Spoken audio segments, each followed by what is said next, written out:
My skin is black. My body is burned. I survived Babylon. I am a daughter of Zion. Daughters of Zion, like diamonds and pearls, far above rubies and precious jewels. Crown on my head, 'cause we're brought with a price. We are the daughters of Zion. Don't you know I'm brought with the price?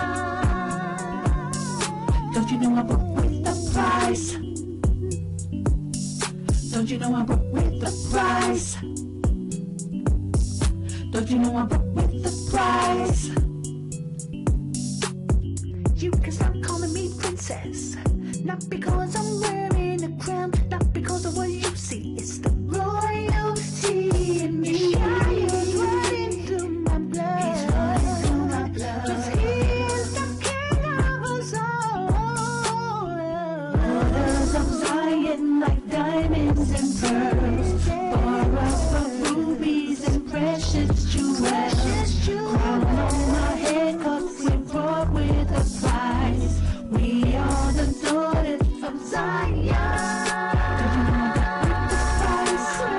Thorns on his head. Don't you know I'm brought with the price? The royal blood that he shed. Don't you know I'm brought with the price? Ultimate sacrifice. Don't you know I'm brought with the price? Ooh, gave his life. Took away all my judgments, cast away my enemies, set the path before me. There'll be no sin in these. The curses of Babylon's gone. My eyes are set upon Zion. Daughters of Zion, like diamonds and pearls, far above rubies and precious jewels. Crown on my head, 'cause we're brought with a price. We are the daughters of Zion. Don't you know I'm brought with the price? Don't you know I'm brought with the price? Royal blood that he shed. Don't you know I'm brought with the price? Ultimate sacrifice. Don't you know I'm brought with the price? Gave life, yeah. Now that I changed, what you gonna say? You can't accuse me the same way, huh? It's the difference of night and day. I'ma stand with the righteous and we gonna pray. 144, one kick in the door done. Who will endure to the end? You're the real one. This is for real, son. No mass appeal, hun. Yashaya coming for the kingdom, yes, the war is won. So examine me, AHAYAH, and reprove me. Try my reins in my heart and you will see. Will your love and your kindness over me? I don't sit with evildoers, or will I be? But I will walk in your laws and integrity, and rebuke any sin that you front of me. Why don't you try me, prove me, find me worthy of the kingdom? Buy me, favorite highly, circumcise me. If you chastise me, rebuke me kindly. Daughters of Zion, trying sin so big that she backsliding, trying to hide it, started backsliding. Get yourself together, 'cause I'm trying to deny it. You can repent too, that's what you gotta do. Even the apple, but you put the past behind you. Even the apple, but you put the past behind you.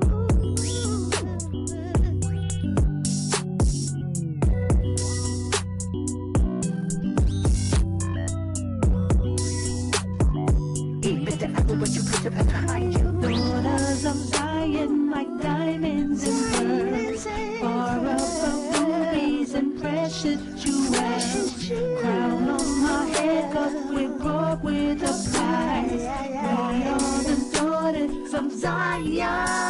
Don't you know I'm brought with the price? Don't you know I'm brought with the price? Don't you know I'm brought with the price? Don't you know I'm brought with the price? Don't you know I'm brought with the price? Don't you know I'm brought with the price? Don't you know I'm brought with the price? Don't you know I'm brought with the price?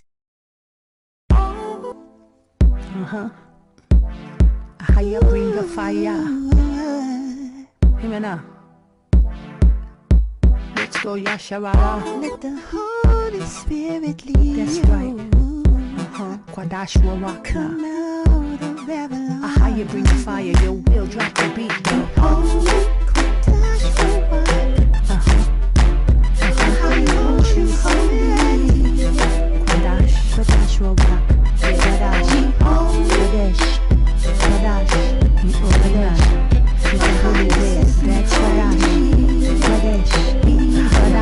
Kodash, Just like in the word it says, we are the holy ones. Don't cry, pick up your head. He sent his holy son, Yashaya and by his emperor. He crushed all of the test. Told you cannot be cancelled. Israel, you're holy in the land. yeah, that's right. See now, AHAYAH want you holy.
Shawam, Saka, Hashabaf, Lakadash, Kabad, Abaka, Wakamaka, Shashava, Tazak, La'a, Na'a, La'a, Gana, Yashaya, Aina, Shakwa, Sharamaka, Shavalava, Aita.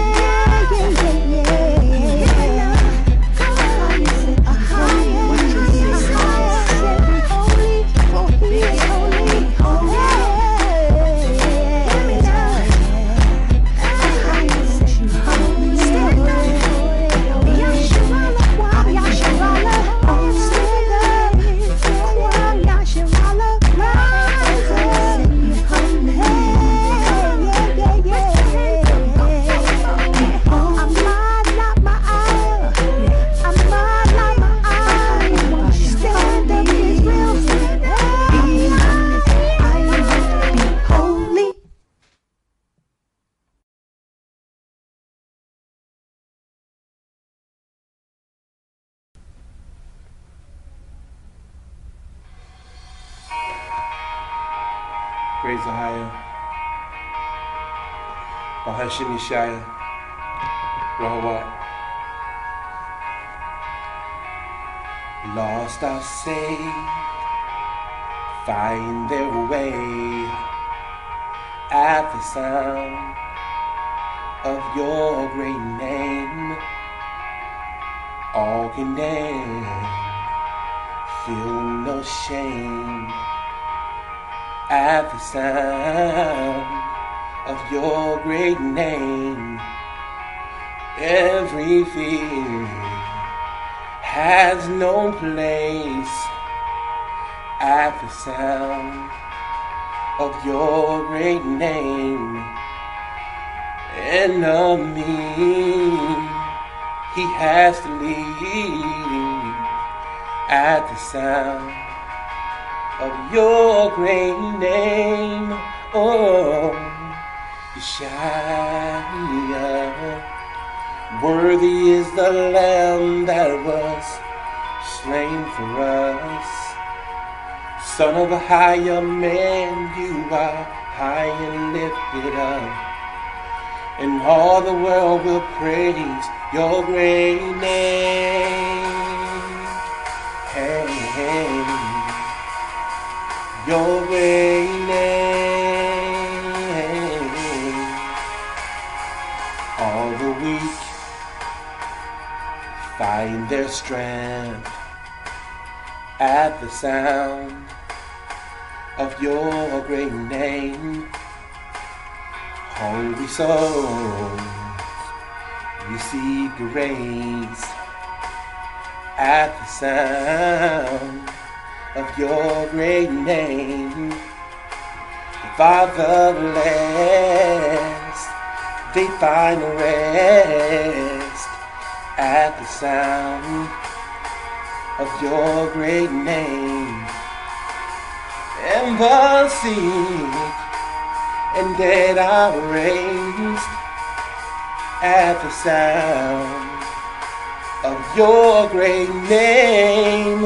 Oh, Yashaya, worthy is the Lamb that was slain for us. Son of a higher man, you are high and lifted up, and all the world will praise your great name. Yeah, your great name. Redeemer, my healer, Lord Almighty, my Savior, defender, you are my King. Redeemer, my healer, Lord Almighty, my Savior, defender, you are my King. Yashaya, worthy is the Lamb that was slain for us. The Son of a higher man, you are high and lifted up, and all the world will praise your great name. Hey, your great name. Hey,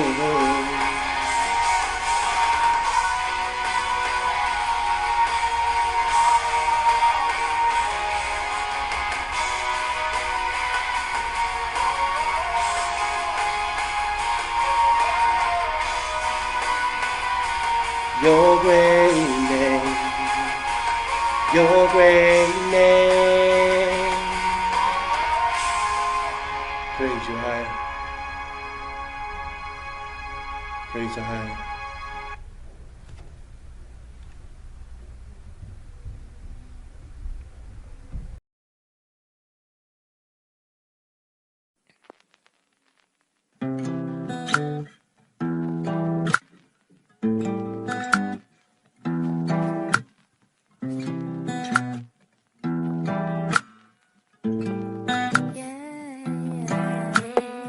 Sometimes I feel like I did bad. Sometimes I feel like holding back. Sometimes I feel like I can't wait to be alone. And then I think about His grace, His love be flowing from the throne. Can't get enough, and when I'm hurting, I'm bleeding. My spirit calling is pleading. For you, I need you to lead. For you, I get on my knees. This sin is like a disease. When I was way down, you picked me right up. The devil came round. He know it's time up. 24 elders bow down with their crown at your feet. Said you are worthy of all praise, and now this battle you defeat. Father, you're worthy of your name. Most High, the Most High, Most High, Most High, Most High, the Most High. Father, you're worthy of your name.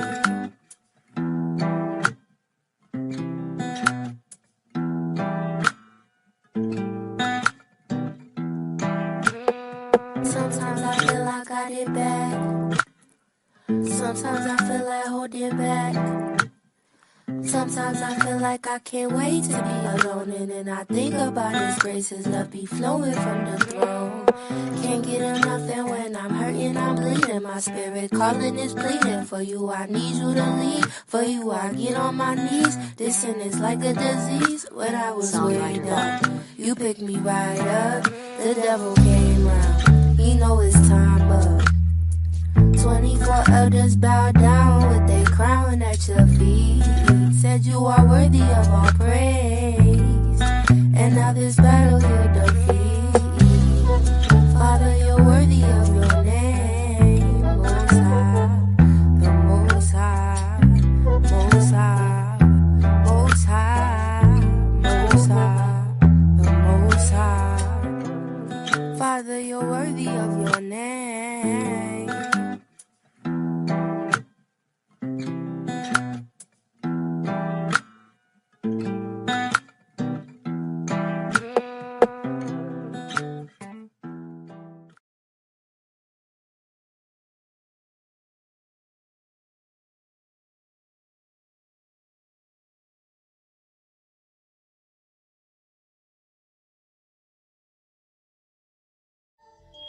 That's where it all started, yeah. First commandment, love AHAYAH with all your heart. Second commandment, love your brother, love your sister. First commandment, love AHAYAH with all your heart. Second commandment, love your brother, love your sister. Love each other. Love each other. Love each other. Love each other. First commandment, love AHAYAH with all your heart. Second commandment, love your brother, love your sister. First commandment, love AHAYAH with all your heart. Second commandment, love a brother, love your love. 'Cause a multitude of sins, all you have to do is find it.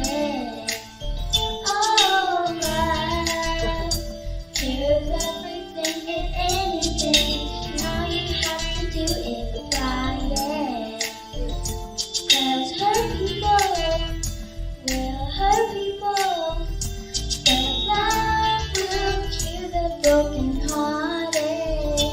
And loving people, laying love on people, bring it back to love. That's where it all started, yeah. First commandment, love AHAYAH with all your heart. Second commandment, love a brother, love your sister. First commandment, love AHAYAH with all your heart. Second commandment, love your brother, love your sister. Love each other. Love each other. Love each other. Love each other.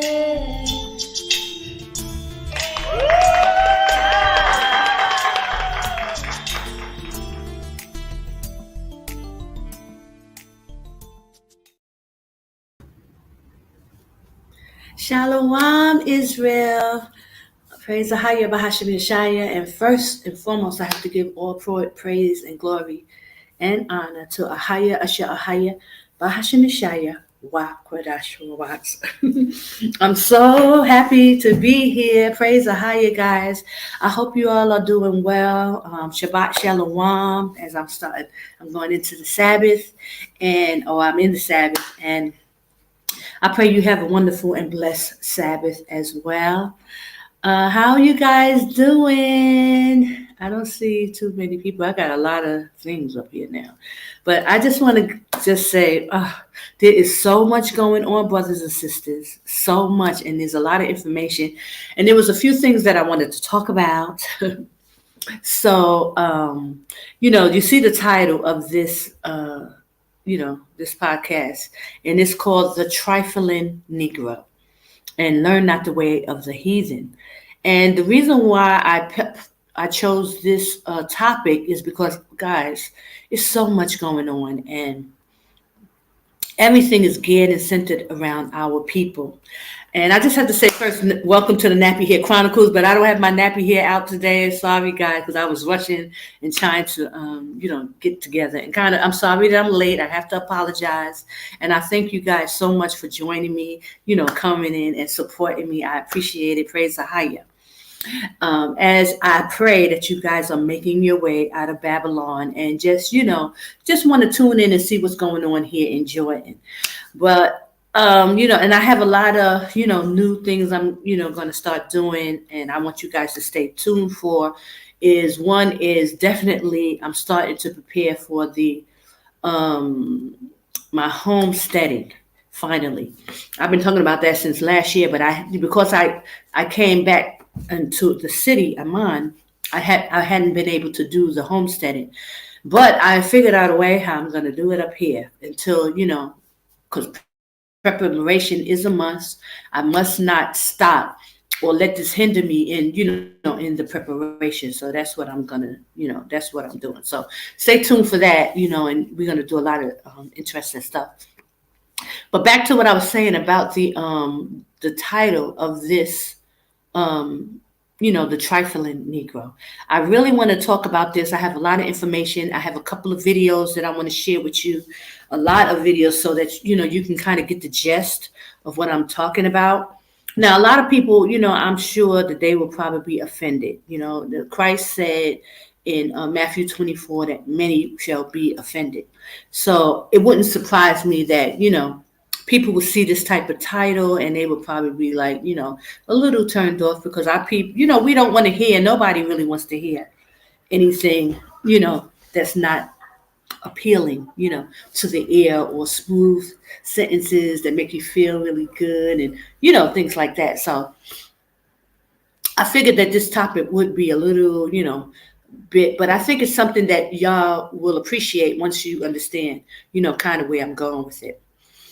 There's a lot going on, as you saw. Now, this week, besides the Kanye West information, which is still like big and, still causing a ruckus because they are really trying to take this brother down because he let the cat out the bag.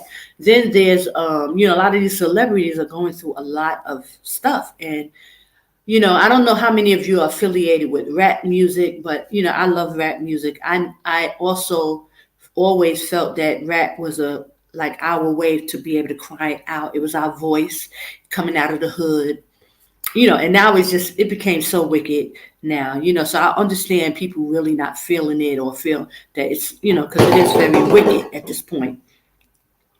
But they're actually using our voices against us now, and that's what this is all about. But there was a rapper that got killed. He got killed the other day, and his name was Takeoff from the group, a platinum selling group, Migos, Migos, young guys, in their early mid-20s or whatever, late 20s. So one of them got killed. I mean, they're like the top group out now, coming out of America. This is one of the top hip hop groups.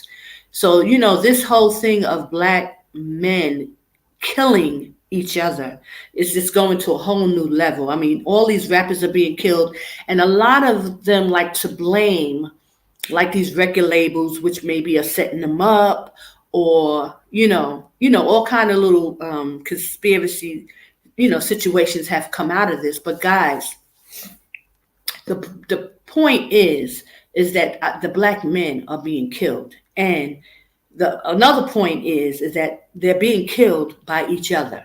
And this is something that I really wanted to bring out and, like kind of talk about because, I've been, stating these kind of things on my channel, like with the black women being killed all throughout America by their husbands, boyfriends, cousins, and, male figures that we are supposed to be looking up to and look for protection. All across throughout America, black women are being slain each and every day by black men. But that's also to say black men are being slain each and every day by black men. So it's just a killing spree, onslaught with the men, the kings of the earth. They're just out of control with this whole, no respect for life, not trying to come back to the Most High. And I want to show you guys a video, and this is going to start things off. And I pray we can have a dialogue about this, because I think this should be an ongoing series, actually. And maybe every so often I'll just bring it up, inside other topics or whatever. But I think it needs to be addressed, and nobody is going to say anything if it doesn't come from, say, a woman, because we know that our brothers, black men, will not speak up or speak against other black men, because for one, if they do, it's going to be a fight. So most brothers, most black men try to avoid speaking up or any confrontation with other men, because they're going to have to fight. And this is why this is why these things are happening. People are getting killed. Black men are getting killed because you can't say nothing to them. You can't say nothing to them. If you say anything, it's a problem. If it's an altercation. And if it's another man, they will, it will go to blows, and somebody's going to probably lose their life. If it's a woman, she's going to be disrespected, degraded, disregarded, and, on and on and on and on. So, it needs to be talked about. It has to be addressed. But before I get into that aspect of it, I wanted to show this quick video. And I thought it was very, it's a good video, because it's just showing that the awakening is happening. Everybody knows that we are the true children of Israel from the 12 tribes. And Judah is predominantly in America, and the 12 tribes are throughout the four corners of the earth. Everybody's talking about it, and this truth must be, heard and received before Yashaya comes. So that is like, woo, that's the blessing in this, is that, Yashaya is coming. Praise AHAYAH Bahashim Yashaya. Our Savior, our King is coming. But we will have to endure through this nonsense that we're dealing with right now. Excuse me. Watching the men, the kings of the earth, squirm and figure this thing out. For sisters, it got to be heart-wrenching for sisters. It is for me. So I don't know how much other sisters feel about it, but for me, it's very heart-wrenching. So, okay, first I'm going to put up, I'll put up the link if anybody would like to come in and tune in, and, at some point, because I'll forget if I don't do it now, commentate on what's being said. But it's a lot. I have a lot of talking points, and, I pray you receive it. And I pray you receive it with love, because I'm not trying to talk down on the men of the Most High. That's not the point. It's not to talk bad or negative about our brothers. But brothers and sisters, something has got to give. This has got to stop. And, only way it's going to stop if we start addressing these issues and start talking about what is actually going on. Okay, so without further ado, I'm going to do the first video. I have a couple of, twists and turns in this, and let me just give the first video. Hold on.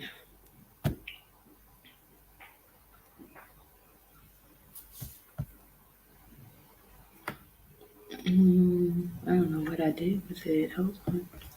Let me make sure.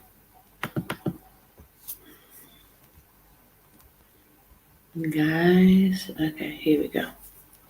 Let's see. Okay. with the darker Jews. First of all, because you got it just happens when anybody starts talking deep. Okay.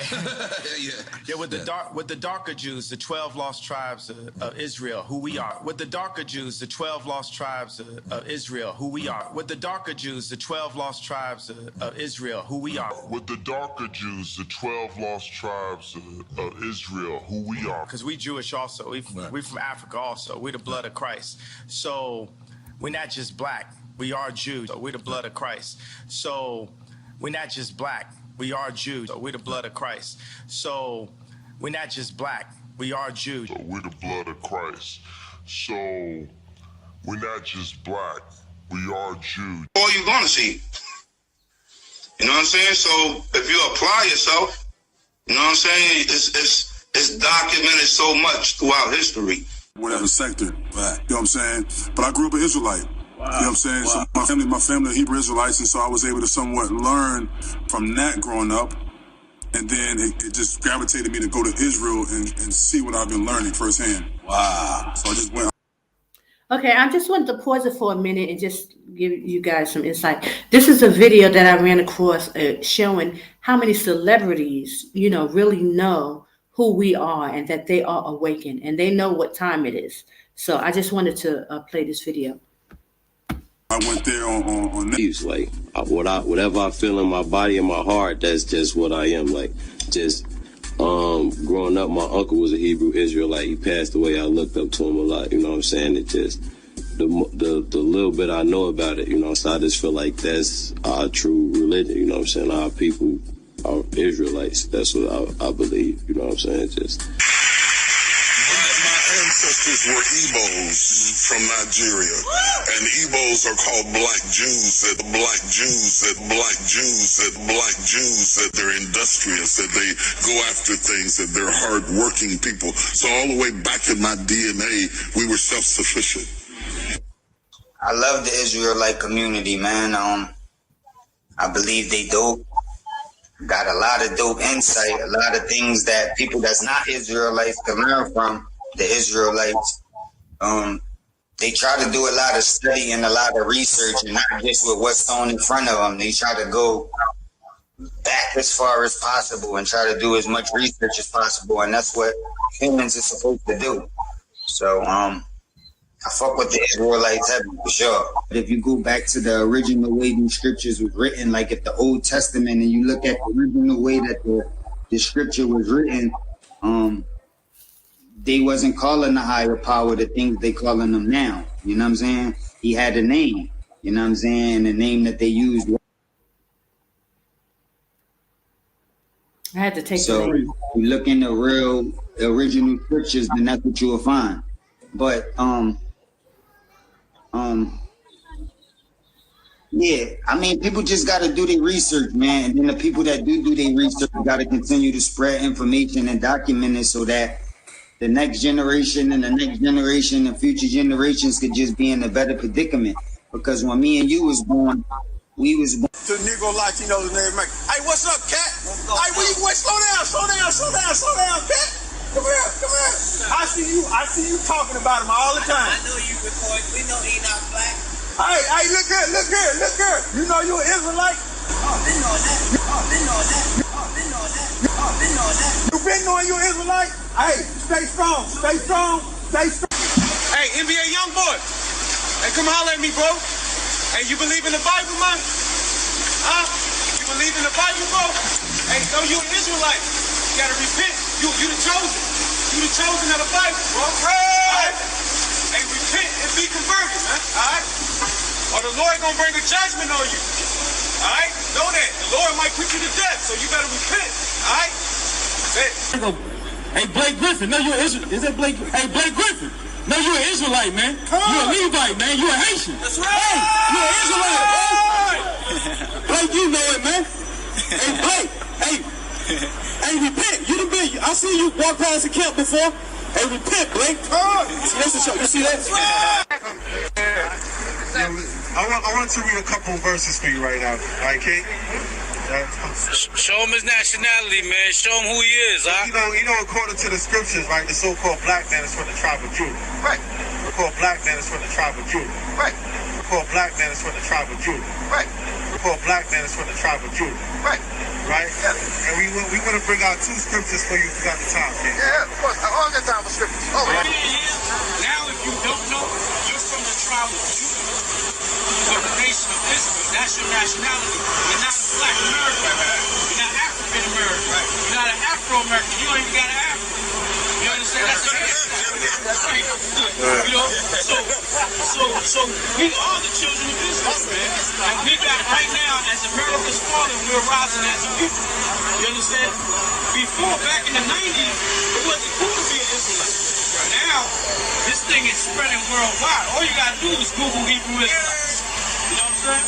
Yeah. All you gotta do is Google Hebrew Israelites, man. So, hopefully you got edified. If you have any questions, I'm willing to answer it. You know what I mean? But, I got your man. You know, so, and I'll definitely hit you up with what's going on. Yeah, I'll be here for a few more days, man. Right. Yeah. Right. Here, come. Don't realize how much you need something until you actually get it. That's right. Right. How was I walking around without that? Right. How was everything all right without that? So, this is your identity. This is what we giving back to the people. And this is free. We're not charging people like Creflo Dollar, like TD Snakes. You understand? We not out here for that. We out here in the ghettos and the slums to wake up our people. You understand? Prophets on the corner. This is finding out who we really are. Broke them just 12 tribes of Judah. Broke them just 12 tribes of Judah. Y'all AHAYAH, I'm AHAYAH. Y'all AHAYAH, I'm AHAYAH.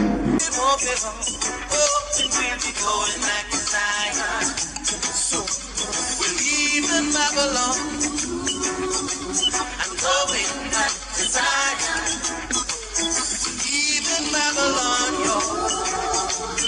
Going back to Zion. Yeah, we are. Oh, Jaja, oh, Jaja, oh, Jaja, oh, Jaja. Yeah. Stevie Wonder! Although they attracted star supporters like Stevie Wonder, the community remained in official limbo for decades. I love you.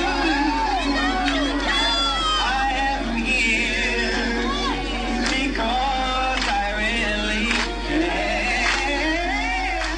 This goes out to those that choose to use disrespectful views for original Jews. The chosen people of God be slandered and abused in the streets and the news by the season that blue. The synagogues and Satan want to keep us confused. That's how we lose. Got the ill street blues. From Chirac to England, me and Karen dropping bombs like the baby pain. It's been stabbed in the cancer. We do this for. Wish all my people wake up. Why we be acting so ignorant? Know we can read, know we can write, so why we be acting illiterate? Like we can't read in between the lines. I promise you, I just can't riddle it. Instead of us sticking together, we killing each other and acting like idiot. Hold up, we the one making the least of the money, but mainly the one that's spending it. $1.25 trillion, but who do you think get the benefits? I ain't got no problem with no other race, but we gotta support our own businesses. Spend all the money with people who hate us, but towards each other we envious. Influenced by the Hebrew Israelites. I'm an Israelite. Don't call me black no more. That word is only a color. It ain't facts no more. I don't wear crosses no more. Was coming back. I ain't scared of losses no more. I see life in that. Hey, I'm an Israelite. My diamonds Israelites. You're probably wondering, what? Black Israelites? Yeah, but it's not what you think. In a deeply reported article on Genius by writer Sam Kesterbaum, we see how small spiritual movement is influencing the bars of some of your favorite artists. Kendrick Lamar's Damn, the song Fear should have come to mind. In a voicemail that opens the song, Kendrick's cousin Carl Duckworth, known in the Hebrew Israelite community as Carney Ben Israel, is heard discussing that same chapter. Deuteronomy 28 says, the Lord shall smite thee with madness and blindness and astonishment of heart. Kendrick was supposedly blown away by this verse during study sessions with his cousin Duckworth. Kesterbaum writes, quote, Hebrew Israelites point to the chapter of Deuteronomy 28, in particular a passage that describes how the biblical Israelites will be sent back in ships to Egypt for their disobedience to God, as a prophetic foretelling of the enslavement of African people in the Americas. Who I am, biblically, like spiritually, the true Israelite, I'm not sure change is ever going to come on that end. So Now my thing is I'm pleading that change will come amongst us, amongst God's chosen one. I had somebody come up on my page the other day and was like, and I never read my comments, but since all this has been going on, you know, I kind of read because sometimes I have other celebrities or other people hit me in DMs and stuff I normally don't check to ask me to be a part of stuff or just checking up on me, and we're checking up on each other. And so I saw the person say, you know, we're all God's children, and yeah, we are. But he has his 12 tribe, his chosen one, and I know who I am. But he has his 12 tribe, his chosen one, and I know who I am. But he has his 12 tribe, his chosen one, and I know who I am. And that's what I was talking about. And so in order to know what I was talking about, you got to study that, to show thyself. You got to study. We got to get in the book. We cannot depend on the law of the land. We cannot depend on the government. We cannot depend on certain things. We got to depend on the book. What's the book? That's the word. That's the Bible. A lot of people don't want to have those type of conversations, and those are the conversations we need to have. Again, I said it on my last week that we all won. Dominicans, Jamaicans, Puerto Ricans, we all won. It was just a different stop that we had on the boat. My stop and my people's stop was in Puerto Rico. Somebody else's stop was in DR. Somebody else's spot was in Jamaica. At the end of the day, we don't want to have these conversations. This is the curriculum that needs to be in the school system. You know why they don't want to hear it? Because they uncomfortable talking about it. At the end of the day, we have to continue to. You guys want to have this conversation with me? Let's have this conversation. Let's talk about it. We can talk about the 12 tribes of Israel, who was the chosen people. Let's talk about it. We can talk about the original man. I'm ready to talk about this all day. Totally bigger mission going on. Now, for as my beliefs in being an Israelite, I don't know how many people are familiar with the 12 tribes of Israel, but Judah happens to be one of the leading tribes, and the so-called African American or Negro from the Americas or from the tribe of Judah. And so that's what I'm representing, and being a representative for all the black people around the world as a reputation for Judah and the other 11 tribes of Israel. Now do your research. You can do your research and, look it up and find out the truth for yourself. I'm not going to sit up here and explain everything.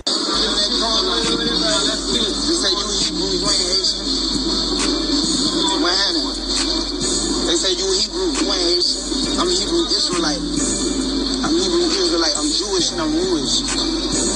I'm a real Jew. Like I ain't convert. I was born this. My bar mitzvah coming soon. And you invited. And we original man and woman anyway. That part. Yeah. That part. Yeah. And when you do your real true research about the Hebrews and the Jews and the Israelites and all that, you find out that they look a lot like us sitting in this room right now. Mm-hmm. And when you do your real true research about... I just want to point out that, Tiffany Haddish, what she just went through with that campaign, with her, with the pedophiles, things like that. And I just want to make a quick note that you see Revolt up there. He's sponsored this interview. That's Puff Daddy's company. So Revolt. And also Drink Champs, when Kanye spoke out. Also, that was under Puffy as well. So you can't tell me that Puffy did not know what Kanye was going to talk about, because here Tiffany Haddish is saying the same thing. But this is why they was, trying to bring her down, because of these type of things she was saying, talking about she had a bar mitzvah. She was saying that she was a Jew, and now here she's telling that people stole our identity. So these are the things that we cannot, our people cannot be talking about. But I'll keep going. Hold on. The Hebrews and the Jews and the Israelites and all that, you find out that they look a lot like us sitting in this room right now. Mm-hmm. So maybe somebody stole some of the Jewish religion. Anyway, let me shut up. I don't have to be like some people stole from the get-go, but... Then you got all these facets of denominations and races coming together. At the end of the day, everybody human, right? Oh, yeah. what America was based off of.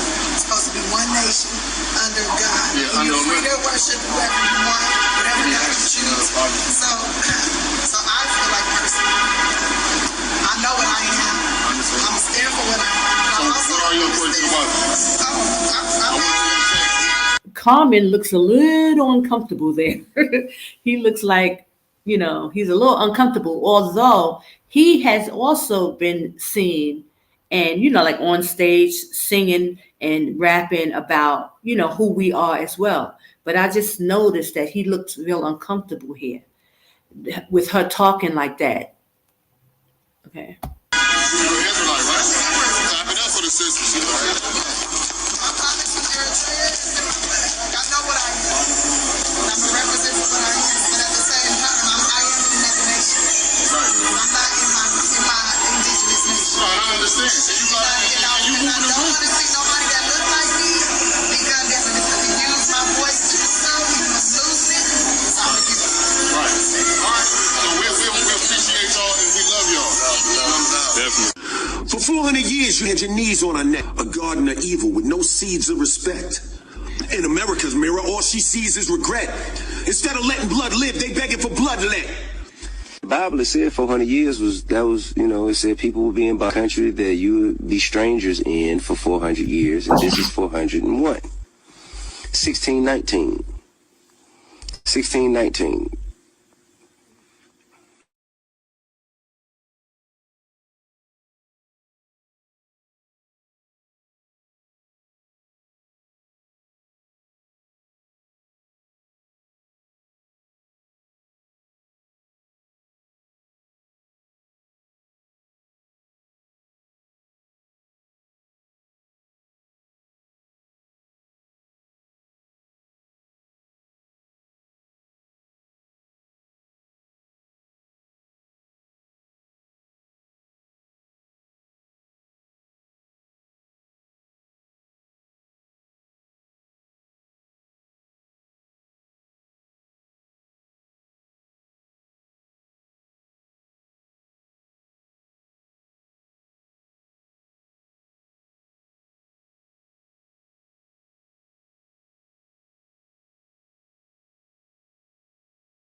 Okay, guys, I'm so sorry. Something happened. You know what? My internet thing dropped, and so it knocked my SIM card out. So I had to go through all that.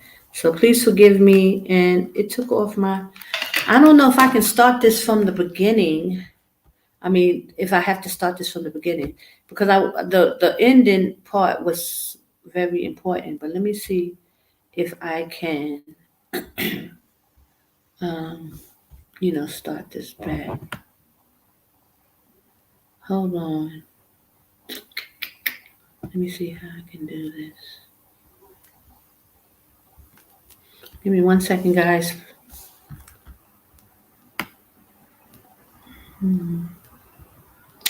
Wow, brother, I just got your message via email. So I want to ask you, did Joy Sims, did she pass away? Because I saw in your email you said the late Joy Sims. Did she pass away? You know. Shabbat Shalom, Sister Shamazara. Shalom, sis. And Sister Michelle, praise AHAYAH for you both. How are you? Okay, let me get this thing back, guys. Give me a second. I'm so sorry. Hold on.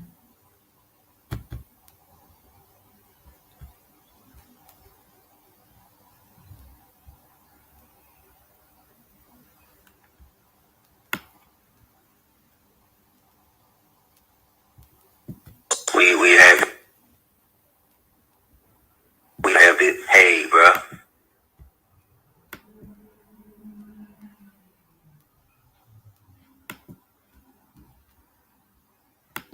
Okay, so let me see if I can share my screen and do it this way so I don't have to play that whole thing again. Hold on. I don't see it.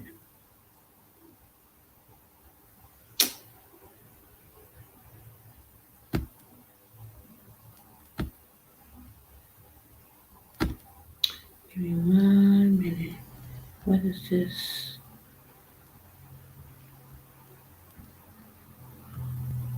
No.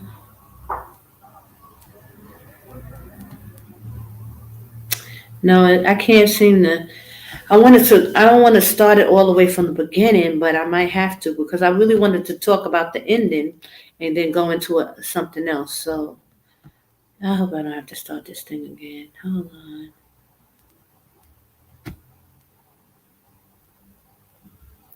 Let me see if I can move it once I have it. I'm playing it. Hold on. Happy here. Oh, hold on. I don't know if I can. Let's see. Oh, yeah. We have a. So here we was about right here.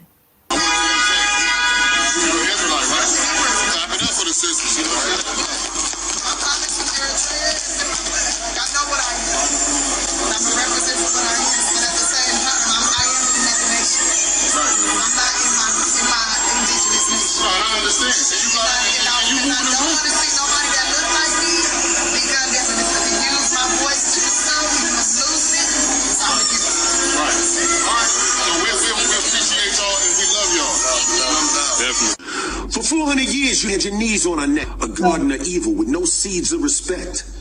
In America's mirror, all she sees is regret. Instead of letting blood live, they begging for bloodlet. The Bible, it said 400 years it said people would be in a country that you would be strangers in for 400 years, and this is 401. 1619. That's when slavery started, 1619. So here we are in 2020, and all this going on. I happen to be like, I feel like this is ordained, you know what I mean? I think it's the fulfillment of a prophecy. And everybody's saying, yo, we're at war and we're unprepared. We don't have the ammunition. We don't have the preparation. We don't have the strategy. We don't have the leadership. We don't have the, hey, bruh, God only gonna fight with one of us. God will only fight with one side of this. And if it's, and if he fight with us, and guess what? It's all the we need. Man, shalom, Israel. My name is Ratazan Sharyan, representation of Christ, and all saying. And we have a very special guest here with us today. How you doing, my brother? I'm good. How you doing? Man, I'm good, man. It's a pleasure to have you here, man. We have Freeway Ricky Ross, the real deal. We ain't dealing with no phonies, right? No doubt, no doubt. And it's a pleasure to have you, man, and especially to actually sit down and dialogue with the Hebrew Israelites, because you done many interviews and things like that, man, and a lot of people try to talk to you, but just to sit down with the Hebrews is a big thing, because we actually represent for our people, and we out here on these streets daily, out here in the communities, trying to tell our people the truth about this system and this government. Right. And a lot of times we get a lot of flack on it because people don't want to hear this word, you know what I'm saying? People don't want to hear us speaking because they love this system, but we just want to shed some light on the system. And I know you don't really with people. I know you don't really do these podcasts and shit like that, but I need you. And he said, Joe, I really don't, but for you, my brother, I'll do it.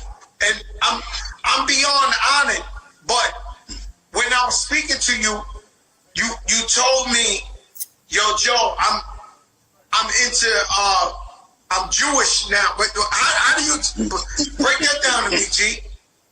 Well, I didn't say Jewish, Joe. I'm sorry, I don't know.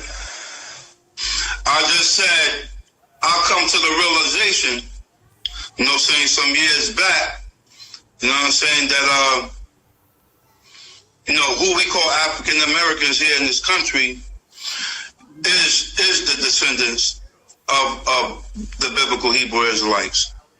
You know what I'm saying? I know the boy Nick Cannon caught a lot of flack for saying it, because he's on a tremendous platform. Who's you know what I'm saying? Nick Cannon. Oh, Nick Cannon said that, and then that's what that was the controversy. Yeah, because he mentioned that the original Hebrew Israelites was people of color. You feel me? And so. But it's not just him saying that. If you study, you read certain history books, you start digging. You know what I'm saying? You going. That's. Okay, I'm just going to pause in 1 second, and I want to say, I added on the end of this because I had mentioned this a couple of times. Now, we can see clearly that a lot of entertainers know who we are. They know that they're Hebrews. They know that we're of the 12 tribes, the lost 12 tribes. It's not a hidden fact. These entertainers know. So it puzzles me to see why so many of them are willing to sell their souls, and they're going through all these things, jumping through hoops for, in this captivity, and they know the truth. What is going on, brothers and sisters? So this is what I wanted to address, and I wanted to show this video so that, to open up the dialogue about it, because it's clearly that all of these people know, and, but yet the nonsense is still continuing. Now, I added on the end of it, I put Kanye in the beginning, and I added at the end of it, Whitney Houston. I did this almost 10 years ago. I did this story on Whitney Houston when she passed away, how she did a very, very significant thing. She knew we were Hebrews, and she did she went to Israel. Let me just say, she went to Israel and got baptized in the Jordan River by the Hebrew Israelites that were in Dimona. Now, what made this so significant? Because even at that time when I did the video, I didn't even know this, what I'm about to tell you. It was so significant when she did, because that's why they got rid of her. I'm sure this is why. And they waited a couple of years after she did this, but she made it a press conference. She had cameras, She went and got baptized in the Jordan River by the Hebrew Israelites in Dimona. Now, check this out. The majority of the Hebrew Israelites in Dimona under Ben Amin, they don't even believe on Christ like that. They don't even believe on the baptism. So this one makes this even more significant. That means she had to call them up and ask them to baptize her in the Jordan River when that's something, a practice, a ritual that they don't even do. The majority of them. Even if you Google it, you won't find nothing on them aside from Whitney Houston being baptized by them, because they believe in the whole baptized by fire. They don't believe. And, the majority of the men, they cover their heads. They cover their crowns with those kufis, because in defiance to Christ. I don't even know if they really understand why they do that, but that's what they do. They cover their heads in defiance of Christ, the men, because the man is not supposed to have his head, covered. So they do these things in, to disrespect Christ, right? So they don't even believe in the baptism or none of that. But Whitney Houston contacted them and probably paid a big sum of money to have them do this, that she got baptized with Bobby Brown in the Jordan River in Israel. At the time that I made this video here, I didn't even, I didn't understand, but I knew it was something big. It struck my spirit like, wow, she did that. And sure enough, a couple of years later, she was gone, because they would not, tolerate it. So that's why even more so we have to pray for Kanye West, because he just let the cat out the bag. She had to do it like this subliminally, but this was a huge, huge message. This is just like, and this is on the level of what Kanye did. When he spoke out the way he did recently, this is what Whitney Houston did, but she did it in this way. So just check out the video, and then we're going to talk about this some more. Let's see. Comment, Sister Michelle. You said because they are suffering within their Hollywood community, they have no choice but to speak the truth. Michael Jackson was talking about it before they got rid of him. All of us have to give all up. All of us have to give all up. Yes, sis, and this is part of the awakening. Praise AHAYAH. We got to give the glory to the Most High, because he said, where they said you were nothing, they will say that you are the sons of the Most High. So right in that same place, our brothers and sisters are waking up right before our eyes, and they are starting to speak and talk out, and this, because every knee shall bow and every tongue will confess. Praise AHAYAH B'Hashem Yashaya. So they don't have no choice. Where they was trying to hide, and listen, we're gonna go into it today, y'all, because this is it's ridiculous what they're doing. But let me just finish. This is the last part of this video, and then we can start talking. Hold on. Sister Kana, and welcome to another edition of the COI Times. This is 10 years ago. Times in the days of prophecy. First and foremost, I would like to just give all glory and praise to AHAYAH, AHAYAH, B'Hashem Yashaya. Just give him all the glory and praise as we uplift his holy name. In this edition, I wanted to do a story on the late Miss Whitney Houston, who we all know has passed away. And there has been a lot of media coverage, of course, on Miss Whitney Houston's death, and some of the allegations, and how we see some of the rituals and some of the demonic information. I haven't really seen anything about Bible in regards to Bible prophecy, and that's what I wanted to focus on today. I think Whitney Houston left us a very, very important message, and that a lot of us did not even recognize or notice, or maybe some of you have, but I just wanted to bring this information to light from my perspective and what I saw. First, I would like to just go into some Bible scriptures, because the Most High, He's given us prophecies in regard so that we would know in which the time we was in, the time of coming of our Lord and Savior, Yashaya, Christ. So if we can go into the Apocrypha, 2nd Baruch, chapter 27 and 1. And I'll read some of it. It says, "And he answered and said unto me, in 12 parts is that time divided, and each one of them is reserved for that which is appointed for it. In the first part there should be the beginnings of commotions, and in the second part there shall be slaying of the great ones." So here what we see is that the Most High is telling us that there will be 12 parts, and these will be as signs for us. And that if we start to see these things coming to pass, that we know that we are coming towards the time of the end. And so the slaying of great ones, and everyone has noticed that a lot of the big celebrities and the people who were looked upon as, great in their fields are starting to pass away. And we even start to notice that it's not just like of overdose, but possibly they are being killed, like in the case of Whitney Houston.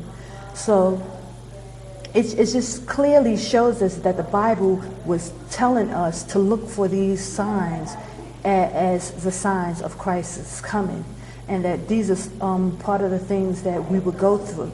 So, I mean, it's no coincidence that Michael Jackson and James Brown and of course Whitney Houston, Don Cornelius, I mean the list goes on and on. We have Amy Winehouse who passed away, and just a lot of celebrities lately have just been, leaving us.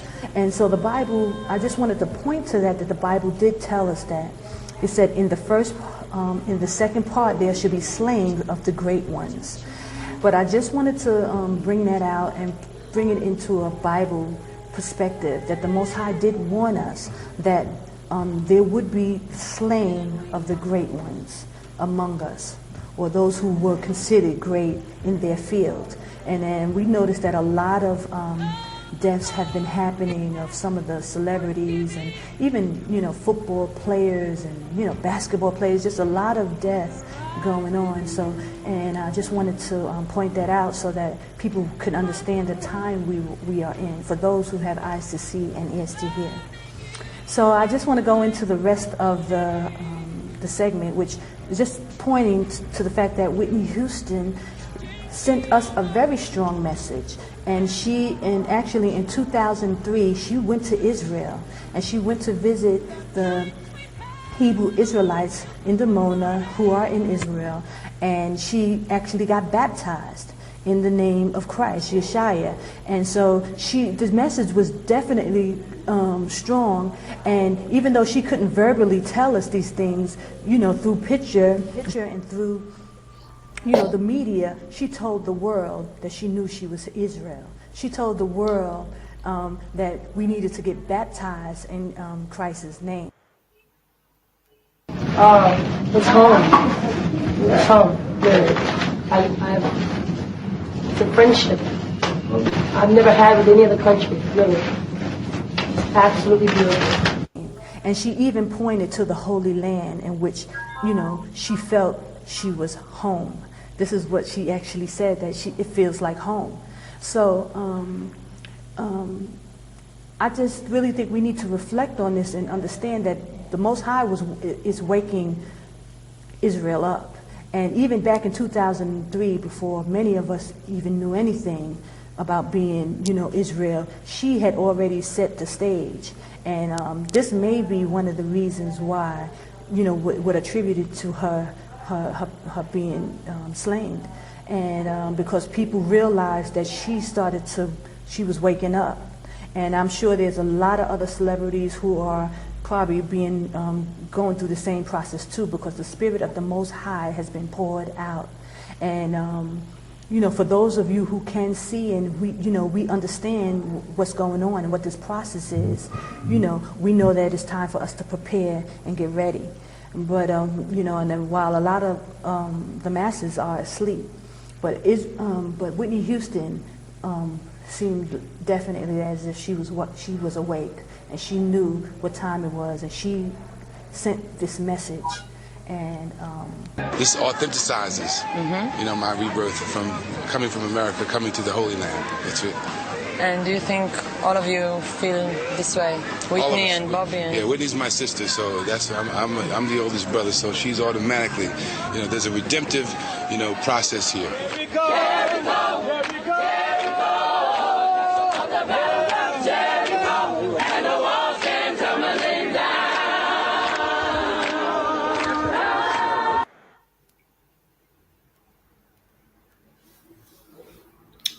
Praise AHAYAH. Now, I wanted to talk about this because, guys, this was significant. So now, in hindsight, we understand why so many, like back then, we just thought it was going to be a prophecy that they would be getting killed. But now we know why they're getting killed. They're getting killed because they're waking up and they're going against the code, and they are, speaking out in these things. Guys, give me 1 second. I got to take this call, and I will put on a commercial. I'll be right back.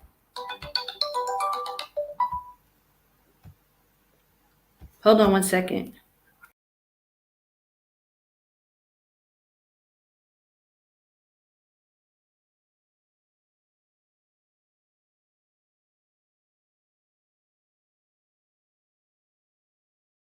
Go eat.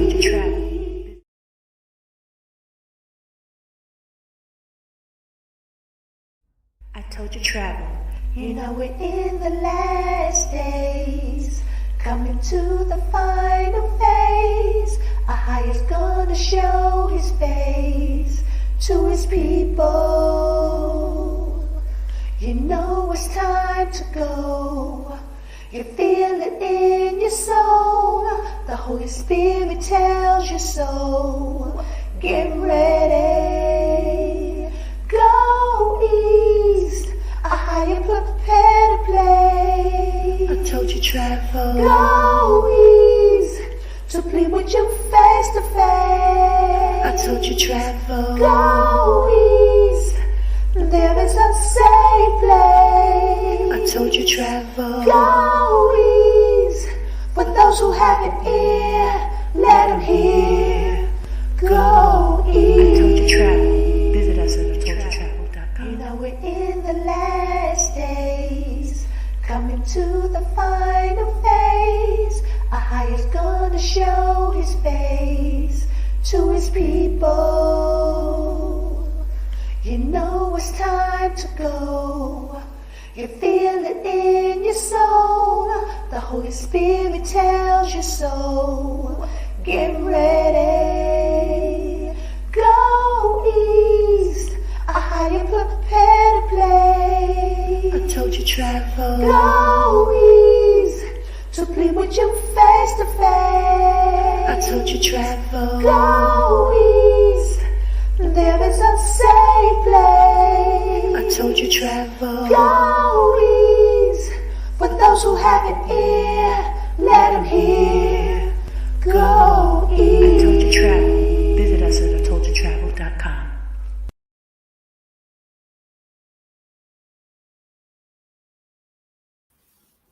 Shalom, guys. I'm so sorry. I had to take that call. Okay, so gosh, what I wanted to say was there was a lot that I wanted to say after that. Whitney, the reason why so many of them are getting killed now we see is because they're waking up and they're starting to use their platform and speak out. And this is what's going on, like with the Kanye and with Whitney Houston.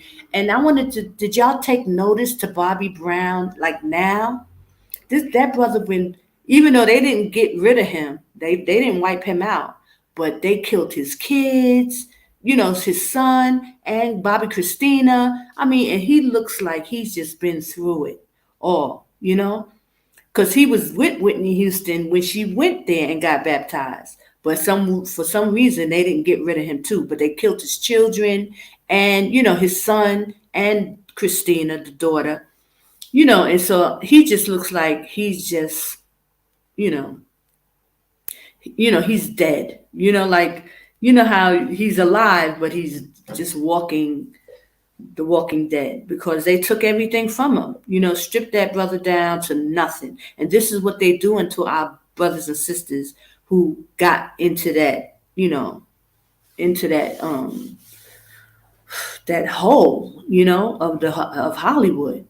So, I wanted to talk about this and I thought it was really, but it's going to take a twist and turn because I'm not talking about it on that level. I wanted to go into, okay, so Whitney Houston, right?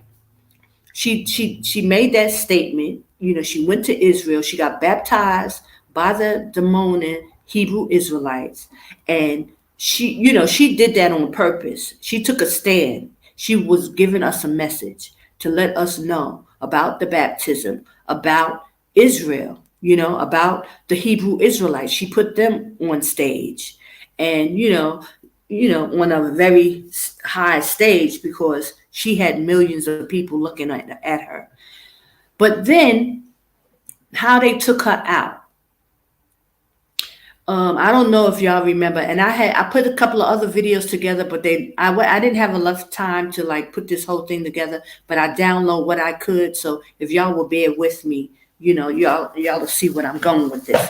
Because the title of this video that I'm making is the Triflin Negro, and what I'm talking about is how our people are playing a very deadly game and part in the destruction of our people. Our people are the ones who are doing these things. We are the ones who are participating in this madness, and why this thing is playing along, this far is because we are participating. And it's not a good look for us to be doing this. And I want to really bring this out. Okay, so that's why I wanted to show you that how many celebrities, they all know. They know we are the children of Israel. They've always knew it. And they made the choices that they wanted based on money. They wanted the bag. They sold their souls. And this is the outcome. And now they're even using them to keep our people still, doing all kind of wickedness, in retrospect, against us, and in under the guise of them trying to act like even that they're waking up and they're trying to help the people when they know they've sold out and they have taken these oaths. But I wanted to bring shine a light on the whole Whitney Houston and her death for a second, because they used this brother, Ray J, the one young Ray J, Brandy's brother, to say that he was in a relationship with her and that he was seeing her right before her death. And the next thing we know, she was in a hotel room found in the bathtub. Okay. So I'm going to show you a few videos. So just bear with me and so I can bring this up. Hold on.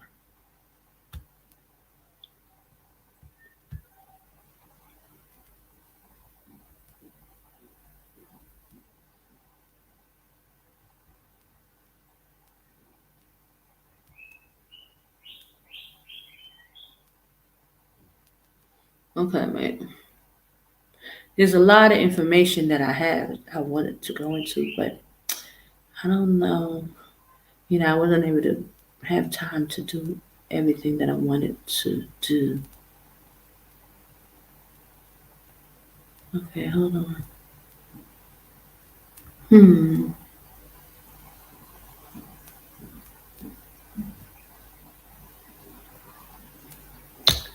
Wow. Okay, give me a second.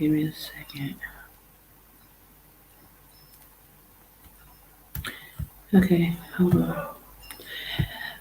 Okay, so I wanted to show you that there was a woman who was very close to the camp of Whitney Houston, and she was saying that she felt that Ray J had something to do with her death. That young boy, that he was probably put in position to help bring her out. Once she did that, which was go to Israel and get baptized, and all that stuff, they, plotted to get rid of her. And from the looks of it, I can only say what it looks like, that he, they set him up to do it. But they knew that they had to get rid of her once she made that video. So hold on.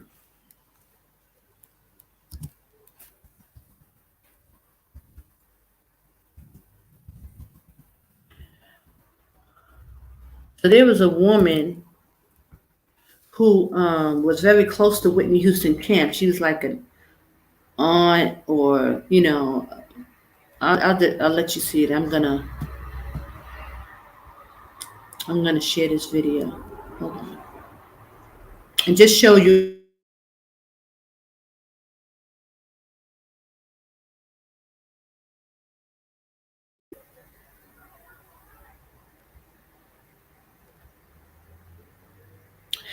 But the whole point is really just to show how much our people are participating in these things. Hold on. Okay. And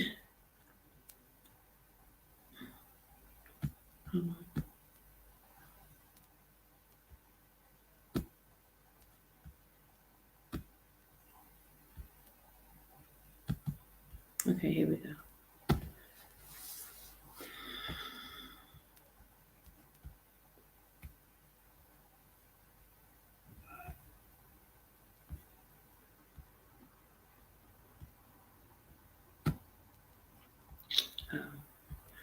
What did I do? Hold on, guys.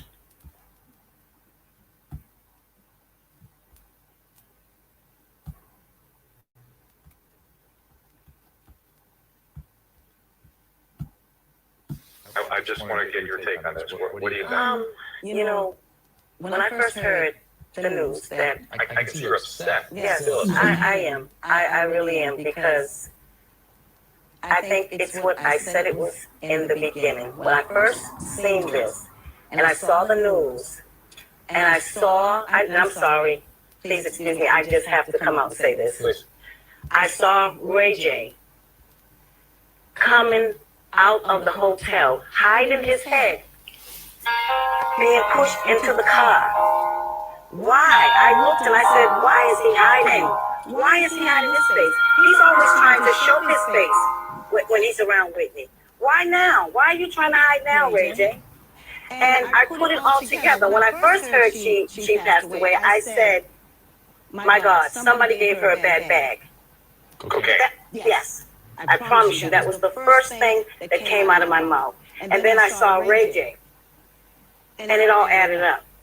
So I am going to believe that Ray J, who Whitney told me she had no relationship with. Now this is a young boy who's running around telling people that he is a boyfriend of Whitney's. But I know clearly that he wasn't. He was, like she said, a runner boy. For some reason, he knows somebody that sells drugs, and he was buying them for Whitney, from what I know, and giving her drugs. I want to know why this boy was allowed to do that around Pat and around Gary. Around Pat, mainly because you were with her. You were with her all the time. All the time. And for you to say that you don't know what happened to her, I'm really disturbed by that. I really am. Now we saw Pat on the Oprah interview, though, suggesting that Whitney did not do drugs, and Gary saying the same thing, right? I mean, do you think it's possible they had no knowledge that she was using this? Well, no, I doubt that very much. I doubt that very much. Pat is around her. She's around her enough to know if she was doing drugs or not. I don't believe that. I really don't. And I'm just being honest. If I was around her, I would know. You would know. And I see that you're angry. Yes, I am. And you're sad too, right? Yes, I mean, this is really a sad. I'm very sad. I'm very sad, and I'm very angry right now. Shelley, here we are again, and another great person taken by addiction. It makes us sad every time, and yet how many times we got to sit here and talk about this? It sounds like no one was willing to do this. No, I don't believe anybody tried to do that. Everybody says, I love Whitney, but what did you do to try to help her? Did you allow these things to continue to come in her life? Did you allow these people to continue to give her this? Were you one of the people giving these drugs to her? I mean, answer these questions, please. Well, I'll tell you the thing that bothers me is it might even have been the person that poured the alcohol that then triggered the cocaine. You know what I mean? It's all part of the same process, and people didn't seem to understand. He's joining us, Bobby Brown's nephew, Jaram Brown. Both you guys, Gerard's still with us too as well. Your mom, Viola, believes that Whitney, the foul play, maybe she was murdered. Jaram, what do you think? Yeah, I believe the same thing. I mean, everything I heard, all the information, it really just doesn't sound right, Sounds like some fishy is going on. Gerard, you said the same thing? I believe so. I mean, she took pills. She drank alcohol the night before. Why not just took too much and didn't breathe? Chrissy told me at the hospital, that my mom is a recovering addict and she did a lot of drugs, so, Yeah, but pills wouldn't take her out like that. so.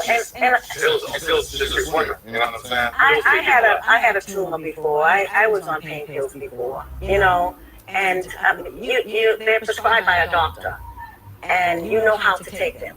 Was she taking painkillers, Whitney? I don't know. That I don't know of. I have no knowledge of her taking any pain pills. No. As far as I know, Whitney was fine. She was fine. And another thing, Whitney did not get in bathtubs in hotels. That was something that she and I discussed on many occasions. We used to laugh about it. Whitney would never get in a hotel bathtub. She hated them. She said they're dirty. Yeah, we talked and laughed about how we would never do that. So when I heard that she was found in that bathtub, I knew right then and there something was wrong. Now, you knew Ray J also, right? No, I did not know Ray J, but I can tell you this. Ray J, to me, I can tell you, Whitney told me out of her own mouth that Ray J was I asked Whitney, I said, Whitney, what is Ray J to you? She laughed. She laughed so hard she almost fell out the chair. She said nothing. She said nothing at all. She said Ray J was a runner boy. I said, a runner boy?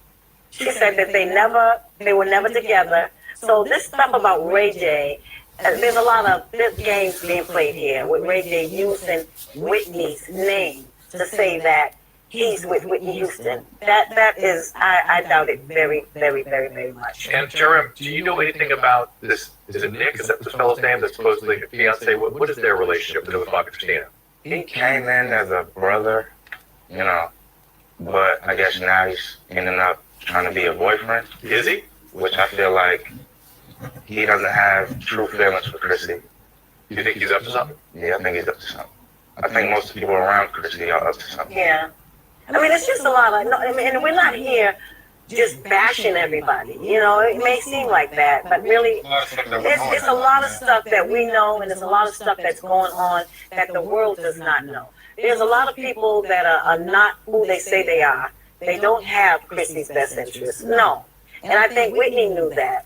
I know that Whitney knew that. Are they the ones trying to get her hospitalized psychiatrically, you think? Right. Yes. You think they are? And he witnessed something. At that time, they was trying to put her saying she was 5150. I went back into the room and told her, Chrissy, what they're saying about you. She said, I'm grieving. I got to bury my mom in a couple of days. I hope you guys have not had contact with her for a long time. I hope you've been close. I hope you have a chance. And they've changed her numbers. Wow. As we're hearing, was spending the evening with Whitney and having a nice time.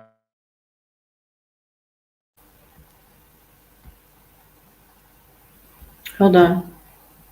So, and this is not going to be about Whitney Houston or anything. I don't know. I think people are sort of didn't get what the fight itself was. Take us through it. You're starting to tell me that. Okay. A friend of mine today said, Stacey, the truth will set you free, and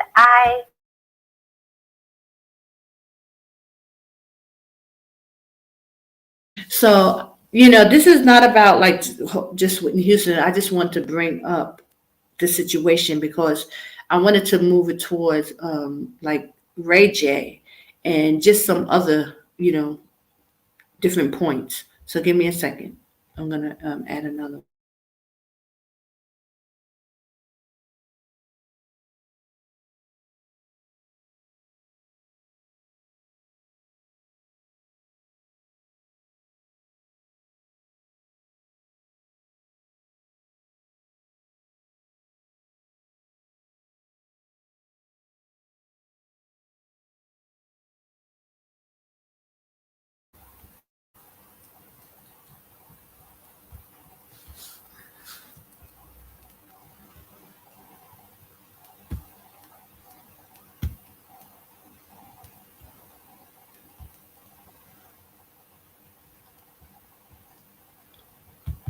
I wanted to show here that he ended up doing a press conference after he passed. I know why So a lot hold of on. people came out, and so I'll address the issue as respectable as I can. Um, I really miss my friend. You know, I really do. I'm still hurting. I just want to say, like Whitney, I love giving back to the kids. I love, helping my community. I've been a part of the Brotherhood Crusade and working with them since I was 16 years old. It's just such a tough time for me. I've been through a lot in these past 2 weeks. I'm able to look at life in a whole different way. I always look at my phone because I got a picture of somebody that I really love, and it helps me through the day. This is all new for me. I'm really emotional right now. I really don't know really what to say. But what I will say is that I love and I'm hurt. But I enjoy being around people, that support me and that give me a sense of peace. And that's what these kids do for me, and that's what the Brotherhood Crusade does for me. So I really don't have a lot more to say right now. I just want to thank all of y'all for coming out. Again, I want to thank my mom and my dad and my whole family for supporting me through these times. What I will say, though, that is the most important thing to me of all, is that God is talking to me. God is talking to me right now. And now is the time for me to listen. So my ears are open. Thank you guys for coming out.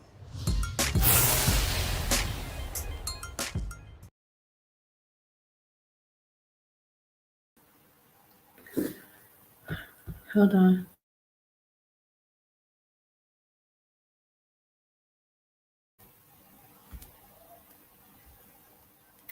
So now here, he clearly looks like he was out of sorts, with that interview. It looks fake, and, it's just sad.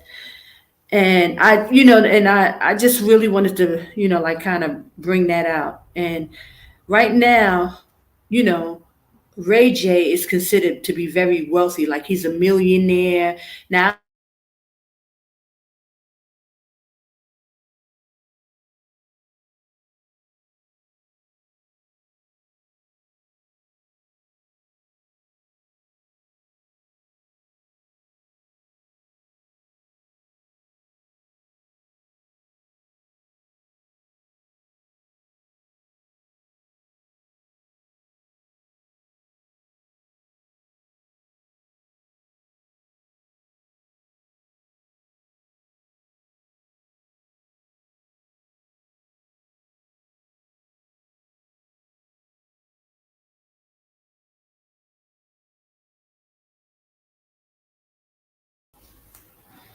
yeah, somebody said looks like he was reading his talking points. Exactly. He went to the phone because he forgot even what he was even talking about. But just trifling, right?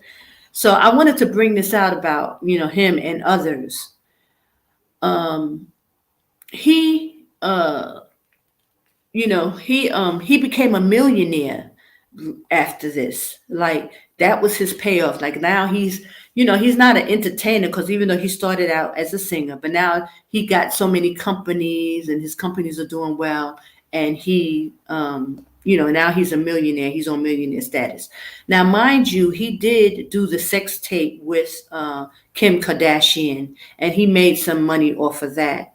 And maybe he could have invested his money in this and that, but the MO of these people who do these kind of things, when they sell out other brothers and sisters, they acquire fame and fortune. Now, I'm going to give you an example like Jay-Z. Watching that whole scenario with him, with that brother, there was a rapper that everybody adored. I always forget his name.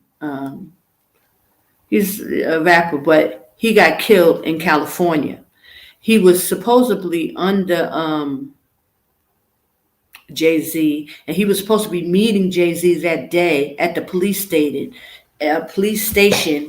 supposedly, talking for the youth and, getting things together for the youth. And all of a sudden he gets killed. And right after that, Jay-Z gets his the football deal. He became a billionaire, So his fame skyrocketed right after this rapper dies, right? So usually you got to follow the money with these people, with these sacrifices. When they sacrifice, people or help, in some way, they'll get rewarded like this. So that's the reason why I wanted to bring up Ray J and, that whole Whitney Houston situation, because he was really in the midst of it. And I thought it was probably for his sister Brandy or this or that. But then it comes out. That's why he's all over the news and he's into these things, and, got so much, attention put on him because of what he did for them and to Whitney Houston. Okay, so now I just ran across another thing with him, and he's boasting now about all the riches and this and that. Now, y'all, please, I know it's, I wasn't able to do all the cursing, and you might have some cursing. I know it has cursing in this one. So please forgive me, and I'm not going to play it all the way through, but I just want you to hear how this brother feels. Now he got so much money and millions, all because of the death of our sister, Whitney Houston. So I just wanted to bring that out. So hold on, please. I'm not going to play all of it. I just will, just let you hear some of it. He seemed to have gotten to some altercation with another rapper. And it's just fair use. Disclaimer. Fair use. Go back to my boy Ray J 24/7 coming to you live. We got a serious concert that we got to attend to. Concert in my living room. That's how we do. Now that's Floyd Mayweather or something like that. Everybody, I'm gonna say Reggie was in the house playing. You go through hard times in your life. Just relax. One wish we would be best friends. Love would never end. It would just begin. If I had one wish, you would be my boo. Promise to love you. Trust me, I'll trust you. If I had one wish, we would. The memories of Grand Rapids certainly feel a long way away. Yes. My boy killing it. Oh my God, that boy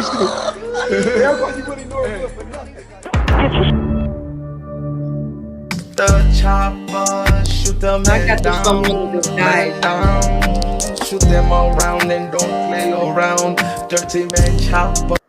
I didn't mean it like that. I just meant. Okay, what happened was another rapper named Fabulous actually made a joke about him playing the piano at Floyd Mayweather's house or something. So Ray J gets upset, and this is what this is about, just to, so that y'all understand. But he starts to brag about how much he has now.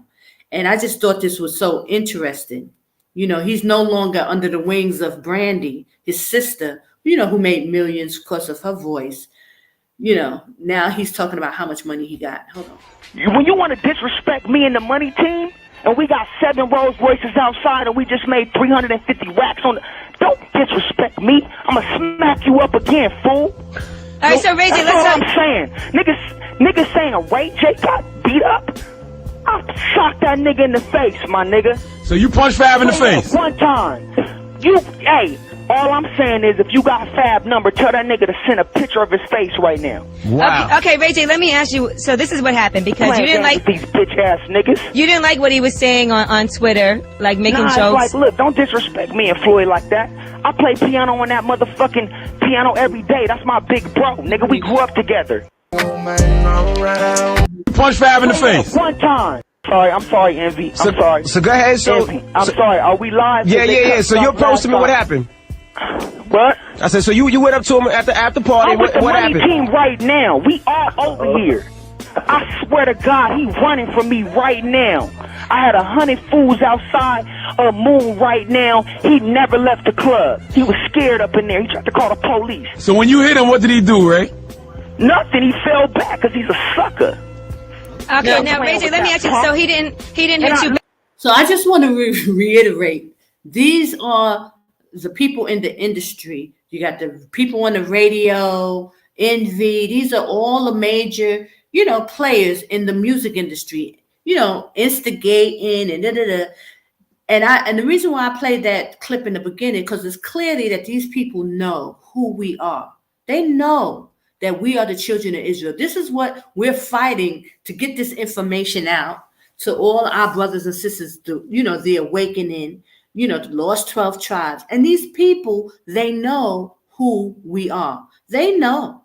And they continue to promote and to instigate this kind of behavior with rappers, because over this weekend, just this week, another young rapper, I said, from the Migos, he got killed, 28 years old, one of the top musicians in the game, y'all, got gunned down at some, like a dice game or some party. But this is the foolishness that's going on. And let me say, AHAYAH bless the dead. I don't want to speak ill of the dead. I'm just talking about the scenarios after scenario. These are the kings acting like this. These are men, our brothers, who we're trying to, wake up and, stand behind. This is the foolishness that they are participating in. One after another, after another. It's just not stopping. And nobody's saying nothing. Like, it's like normal behavior for these men to be acting like this. And what just makes me crazy is that then you turn on YouTube and every other program is some male, one from the manosphere, dogging out the daughters of Zion, dogging out black women and talking about how they don't want to be with us. And this is the atrocity that's going on in our community with our brothers, how they're acting, no regard for life. They're killing each other. They're killing the daughters of Zion. They're doing all kind of wickedness. And it's like other the guys are like, they don't know the truth. And they know the truth. They know the truth is the point that I'm trying to make here. These celebrities, and now it's just a trickle-down effect. These are the people like, the Kanye West, all of these at the very top of their games, right? Now, this brother, he done sacrificed his whole career, putting that information out for these knuckleheads to be getting on the radio and totally just buffoonery. Acting like this. It's unbelievable. And you know what? It's just really disheartening when you hear our brothers, other brothers and sisters, trying to act like, oh, it's the white man's fault. Like I hear it because I'm on the internet and I'm listening. The record labels are killing off the black rappers. Everybody, it's always somebody else's fault. It's the black women, why they don't want us, because the black women, we this and that. It's always somebody else's fault. When are we going to make accountable the actions of our brothers, of the king? They have to stop the foolishness. The foolishness that's going on in our community, and nobody wants to speak up and say a word. Where's Farrakhan? Why he ain't talking about this? Where are these so-called leaders or people who's supposed to be about this community? Ain't nobody saying nothing. Incident after incident after incident, brothers getting killed, shot down by each other. And then let a cop kill somebody. Then it's, all Hades got to break out. But these brothers are constantly killing each other. They're killing the daughters of Zion, killing the children. They're doing all kind of wickedness. And nobody won't say nothing. Because they can't say nothing, because they know they're going to have a problem with these brothers. So I just wanted to bring this out, okay? Just showing you, and unfortunately, I have to use these celebrities as an example because it's documented. Here is Ray J acting like a total niggeration, He's just all on the radio. This is national radio program. He's calling in, talking about what he gonna do to this dude and da da da da da. This is on the radio, y'all, that he's talking like this. Of course, the guy clowned him about playing the piano at Floyd Mayweather's whatever his name is, house. He was playing the piano, and the guy has an Instagram. This guy, Fabulous, has an Instagram page. So he kind of clowned him, make a joke about it. So this dude goes on a syndicated radio program and talks like this to the host. And these are the hosts of the show, instigating and all kinds of stuff. This is our people, y'all, acting like this. Let me just play a little bit more so y'all can get the grasp. And now that I had the commentation. Hold on. This is ridiculous. Look, check this out. No disrespect. Like, shout out to my big bro Diddy, because he tried to really be like, look. Wait, now he's talking about Diddy, Sean Puffy Combs, in the midst of this. Now, I want to just add, okay, so Ray J had a sacrifice, Whitney Houston, right? Now, Diddy, I don't know if y'all know about him, with his baby mother mysteriously died a couple of years ago, and they're kind of intimating that it was him.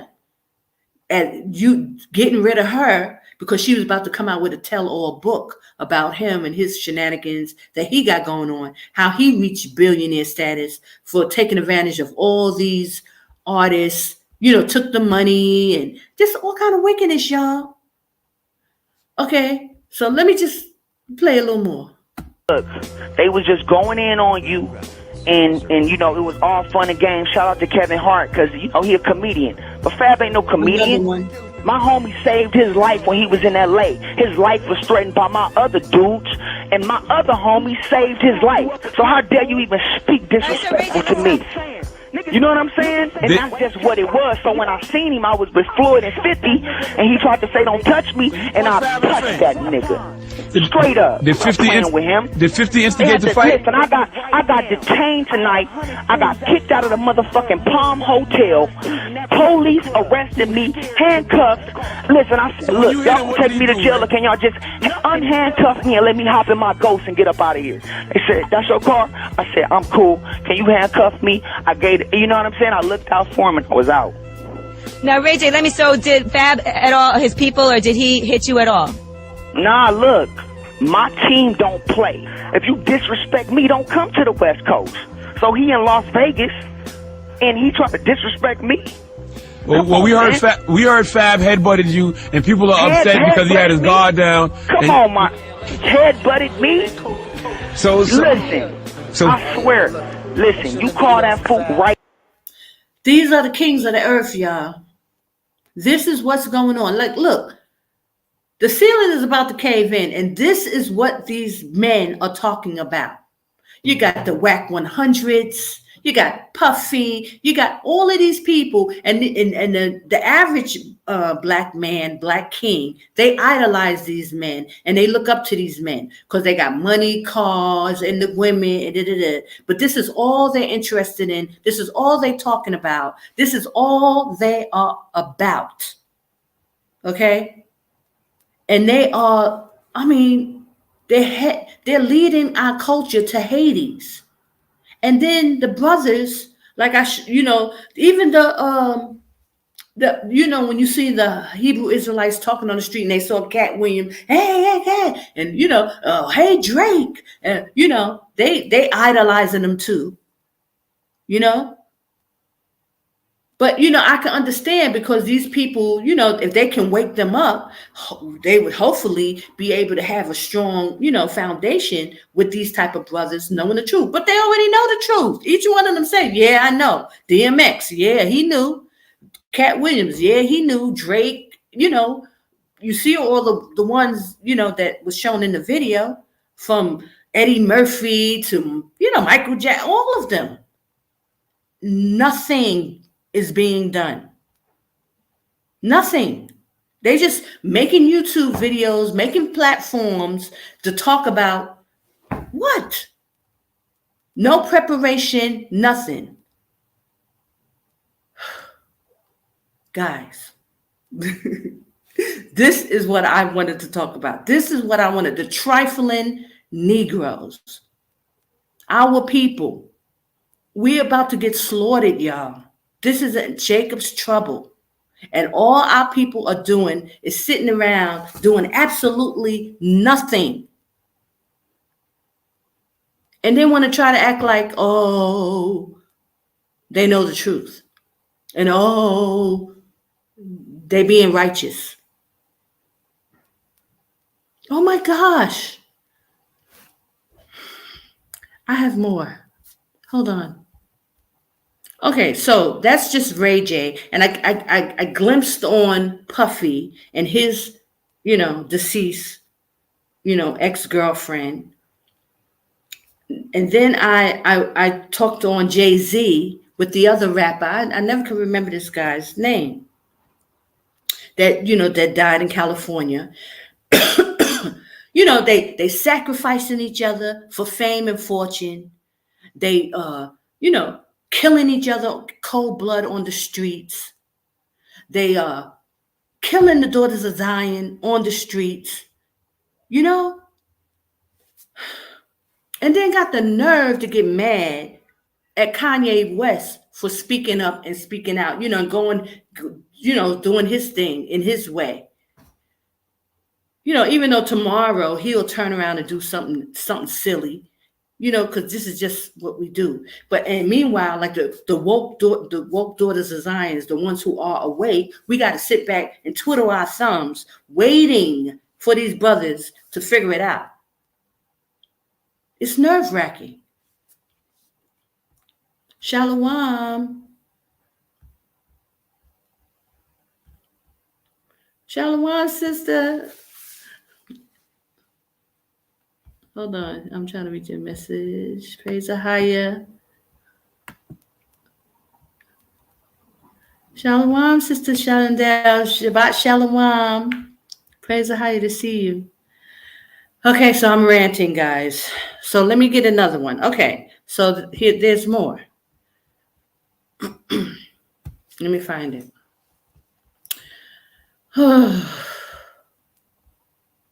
Okay, so I don't know which one I want to play first. Hold on. Okay, because there's a few things, little directions that I was going in. But next, okay, so I want to play this one. I'll play this one.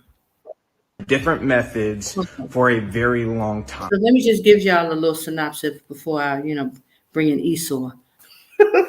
Because we are not to learn, the way of the heathen. That's the point. And ratchet Judah is just following behind because they're in the neck of their enemies. How diabolical Esau is. They so cutthroat. They do whatever to each other. They'll cut their brother down. And I mean, we know that this is part of the curses. So we understand why this is happening. But now people know the truth, that we are in the time of the awakening. What is the issue? Why are these people still acting like this when they know the truth? They should be getting themselves together. They should be calling a meeting at this point where all these rappers are getting killed and, brothers just randomly dying, sisters are dying. Nobody's saying nothing.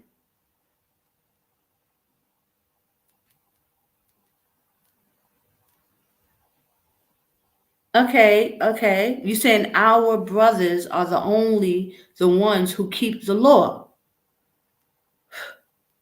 But we're in a time of awakening. We have to put the plow down to wake our people up. And if we're not going to do it, then get out of there. What's the holdup? If you're not going to put your hand to the plow and really, stand up and get these people out of here and get them awake, then what are you sitting in there for? I mean, what's the point? All right, but I'm going to let Esau tell it. Hold on. Because see, when Esau says stuff, then it's valid. That's the only time it's valid. Has been to use entertainment to create a culture obsessed with death, drugs, sex, and money. so that they could create a false paradigm of what happiness and what success really was.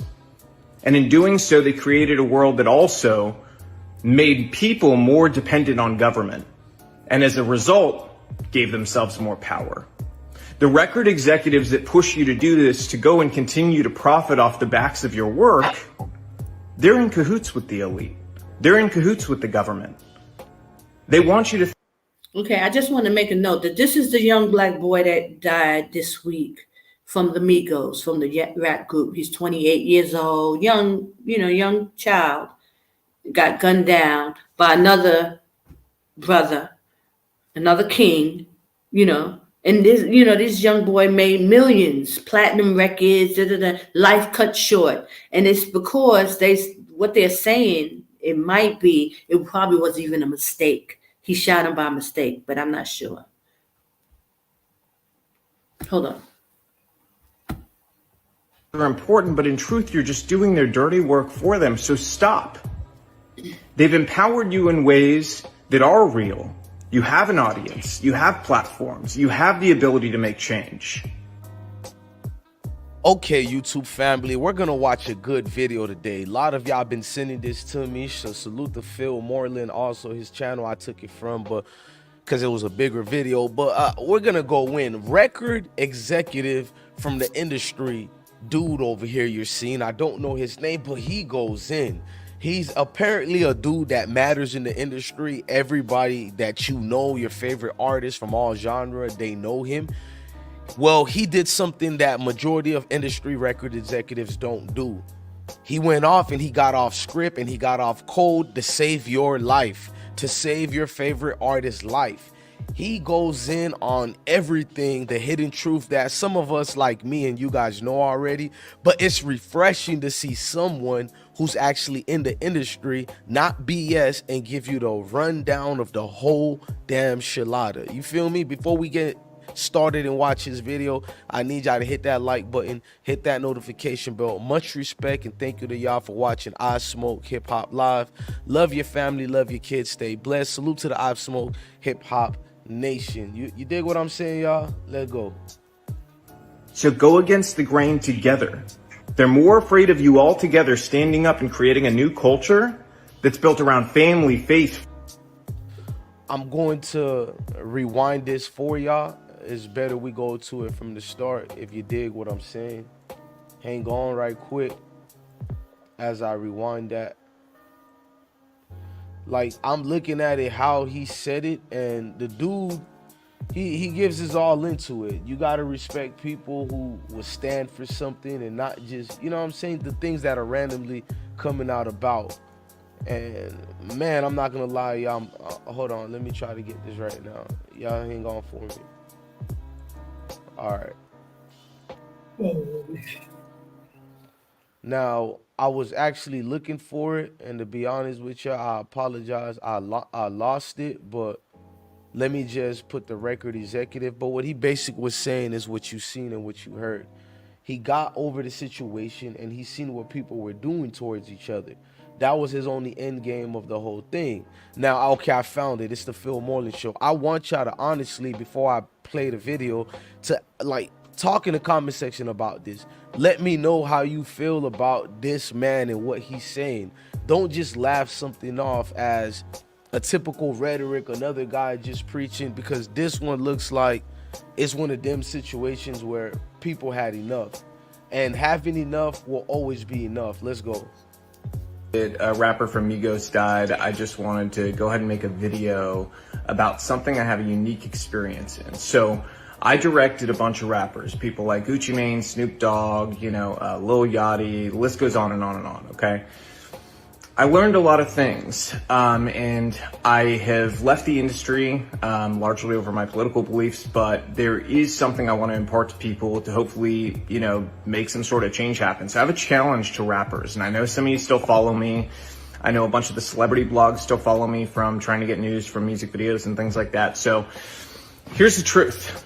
The truth is this: a bunch of young black male rappers keep dying. You know who's not dying? Record executives. The record executives that push for them to continue to make songs and create a culture that is obsessed with death, drugs, and sex. Period.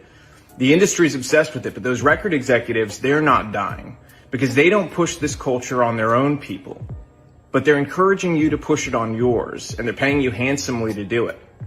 The reality is, I know a lot of you. A lot of you are good people, you're family guys. You're not the image that you put out there to the world. Why? Why don't you be the example? Stand up. I challenge you. Be the example. Make music about the culture you want to see. Don't just get online today and talk about how, whenever a rapper makes it, his own people take him down. Don't just make those videos. Don't be sad. Don't rest in peace. None of that stuff. Be the change you want to see. Inspire it in your community. Reach out to other rappers and say, we have to stop. We're being used. You've been used for a long time.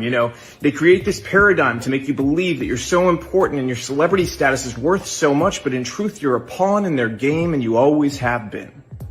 The government has wanted to hold down communities of people in different ways through different methods for a very long time. Their method in the black community has been to use entertainment to create a culture obsessed with death, drugs, sex, and money, so that they could create a false paradigm of what happiness and what success really was. And in doing so, they created a world that also made people more dependent on government, and as a result, gave themselves more power. The record executives that push you to do this, to go and continue to profit off the backs of your work, they're in cahoots with the elite. They're in cahoots with the government. They want you to think you're important, but in truth, you're just doing their dirty work for them, so stop. They've empowered you in ways that are real. You have an audience, you have platforms, you have the ability to make change. So go against the grain together. They're more afraid of you all together standing up and creating a new culture that's built around family, faith, freedom, doing the right thing, valuing life, than they are of anything else. So I challenge you, use your power to do the right things. If you continue to do the same thing you've done, more rappers like this are going to die. How many have to die before you change the culture? And let me tell you something else. There's a reason the record labels pay us more to do rap videos. They don't tell you that, do they? Do they tell you that they pay us more to do your videos? Because they do. They do it because they know it's more dangerous. They do it because they know it's more difficult. And they do it because, frankly, there's a lot of money laundering involved. Those labels wash a bunch of money through. We don't do it, but we know the labels are doing it 100%. Okay, they're then taking the money off the top end, and you see on your royalty check, oh, they spent $150,000 on this video. Did they? Because we didn't see $150,000. Okay, so where did the money go? And to who? Their friend's company? A lot of times that's the case. Same thing with insurance companies. They charge us more to insure your videos. And it's because they know the culture that's been created. They know that the only possibility of a music video being shot up is on a rap video. And that's the truth.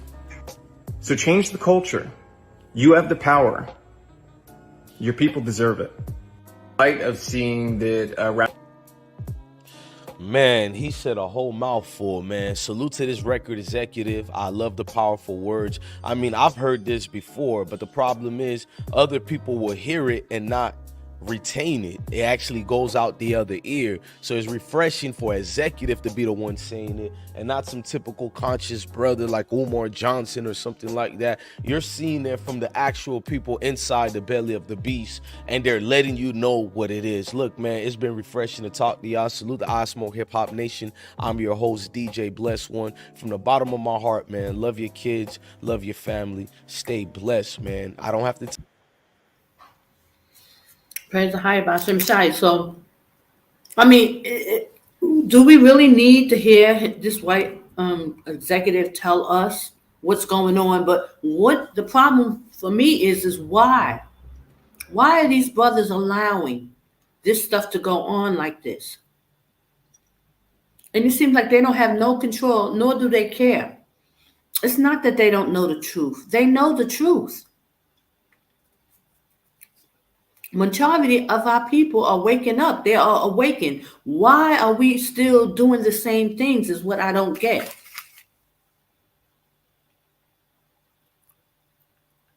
Why? Why is no one trying to take this opportunity and utilize it to really make some things happen? They see that the country is going to Hades in a handbasket. I mean, it's not hard to see. What is the obsession for staying in Babylon? I mean, I don't know. Maybe it's me. I don't know. But I have some more. Hold on.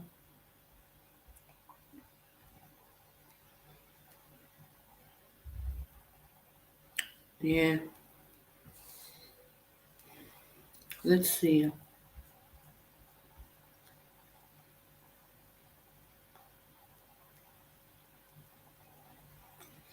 Now, now I wanted to talk about a situation that I ran across. Again, I'm gearing this more towards, people who kind of got fame only because they're putting it on their platforms, these disagreements and this and that. But the reason why I'm moving in this direction is just to show the trifleness of our people and how we're going to have to change our thinking, our ways, everything. Because the reason why I wanted to bring this kind of message out is because I know the children of Israel are coming out. I know the Most High told me millions were coming. I know that they're coming. Even though what we're seeing is little spurts here, little spurts there, they're coming. And they're coming to Jordan. But if this can help our people, this can help someone, this is why I want to bring this out. Because maybe if someone, knows someone or sees someone and you can say a word to them, this will help her. It'll save a life. It'll stop somebody from getting destroyed in the wilderness because of foolishness, foolish thinking, trifling behavior, things that we're kind of doing and we think it's okay and we kind of justify it. Like, like with Ray J, with Whitney Houston, like with Puffy, with his shenanigans and Jay-Z. But these are the higher level people, but they're doing it. And so are the lower level people doing it. I'm just making it, because these people are putting things out on their platform. But here's another situation.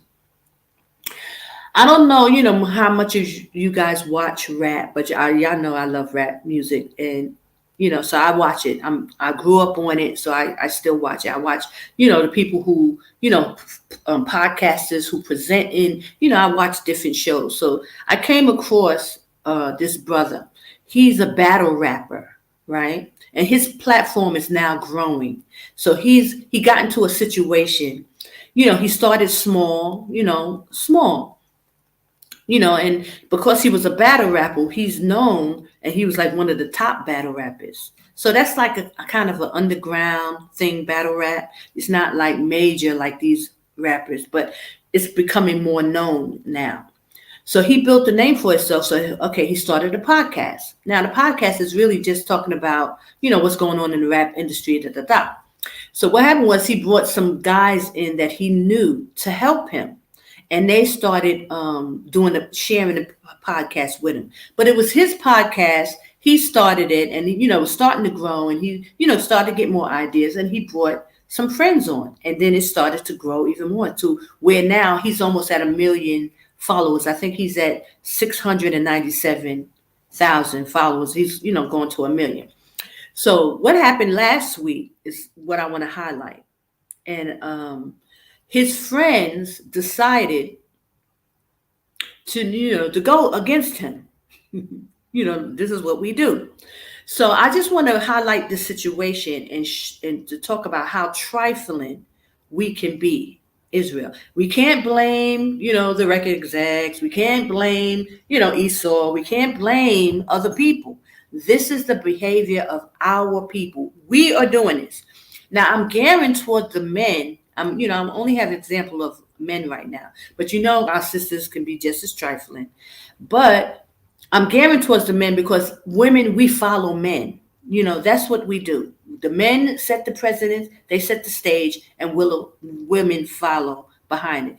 despite what these brothers are doing, talking about, oh, women this and women that, they don't see the wickedness on themselves. So they don't know who to blame. So the only thing they can blame is women. But it's them.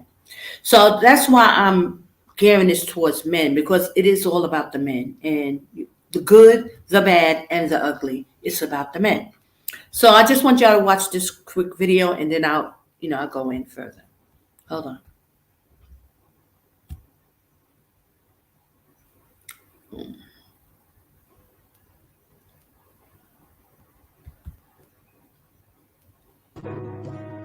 Oh yeah.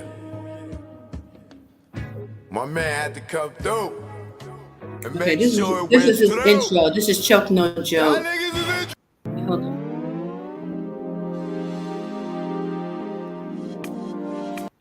Life's about I'm not some gonna show the whole video. unaware what happened, discussing the class. Stuff going on. Okay, I'm gonna just give you the gist of it.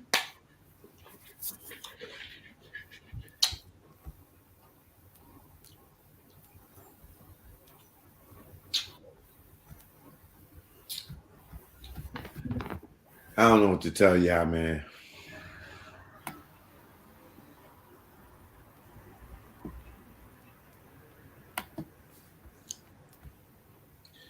This is disappointing.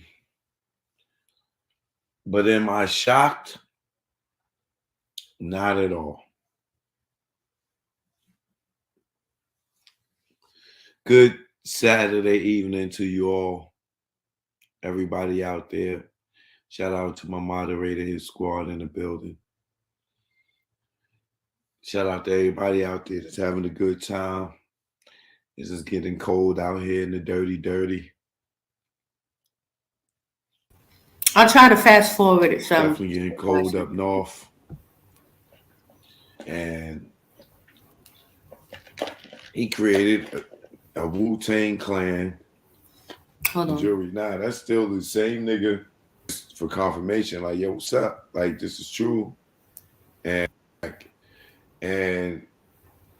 don't you had all the girls around the way, girls that like, but I wish you'd have just came on and talked to me, man. I think this is when he's gonna get the guy to come on.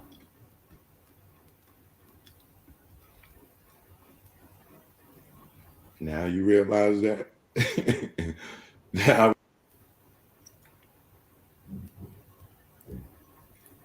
a sponsor who knows where the sponsor came. And y'all he come in here, man. Y'all don't come in here being disrespectful, man.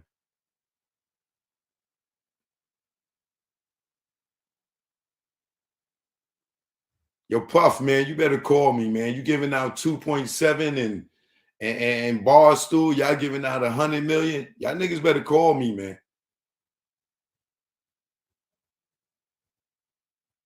Goddamn right. This nigga's getting all this money. I'm pocket watching out here. Y'all setting the bar. They setting the bar. Nobody take less than 2.7. If Math Harvard got 2.7, nobody take less than 2.7. He just set the bar. Here go the man. He coming in now, y'all. Brother, you just set the bar. 2.7, nothing less than 2.7. Cut it out, Joe. Why you up here capping, man? Why you up here capping, son? Tell us what's going on, brother. Listen, bottom line, niggas violate their contract. Yes, I did have an exclusivity contract. Yes, I did have extensive conversations with niggas about cutting that shit out. They went and did it behind my back. I had a clause in the contract for my cameraman saying you got to communicate with me because he's a terrible communicator. I'm negotiating situations with different companies, and I can't depend on niggas like that. I had to get rid of them. They up there talking about everything else, but except the reason why they not on the show. I fired you. You violated your contract. You got sneaky. You niggas went and got a sponsor. Who knows where the sponsor came from? Went and did your own shit. Started interviewing guests. I saw the clips going up, and I said, yo, these new clips, Yeah, that was SO idea. Well, all of y'all niggas screwed now. Simple as that. My nigga, if I'm entering a situation where I need niggas to be dependable, I need niggas to be there. I can't deal with a nigga that disappears when he feel like it. You holding my show hostage. Space Ghost was holding my show hostage.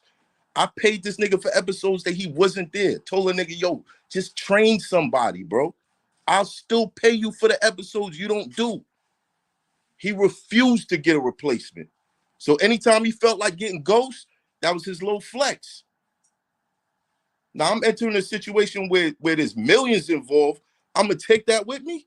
Nah, I'm not doing that.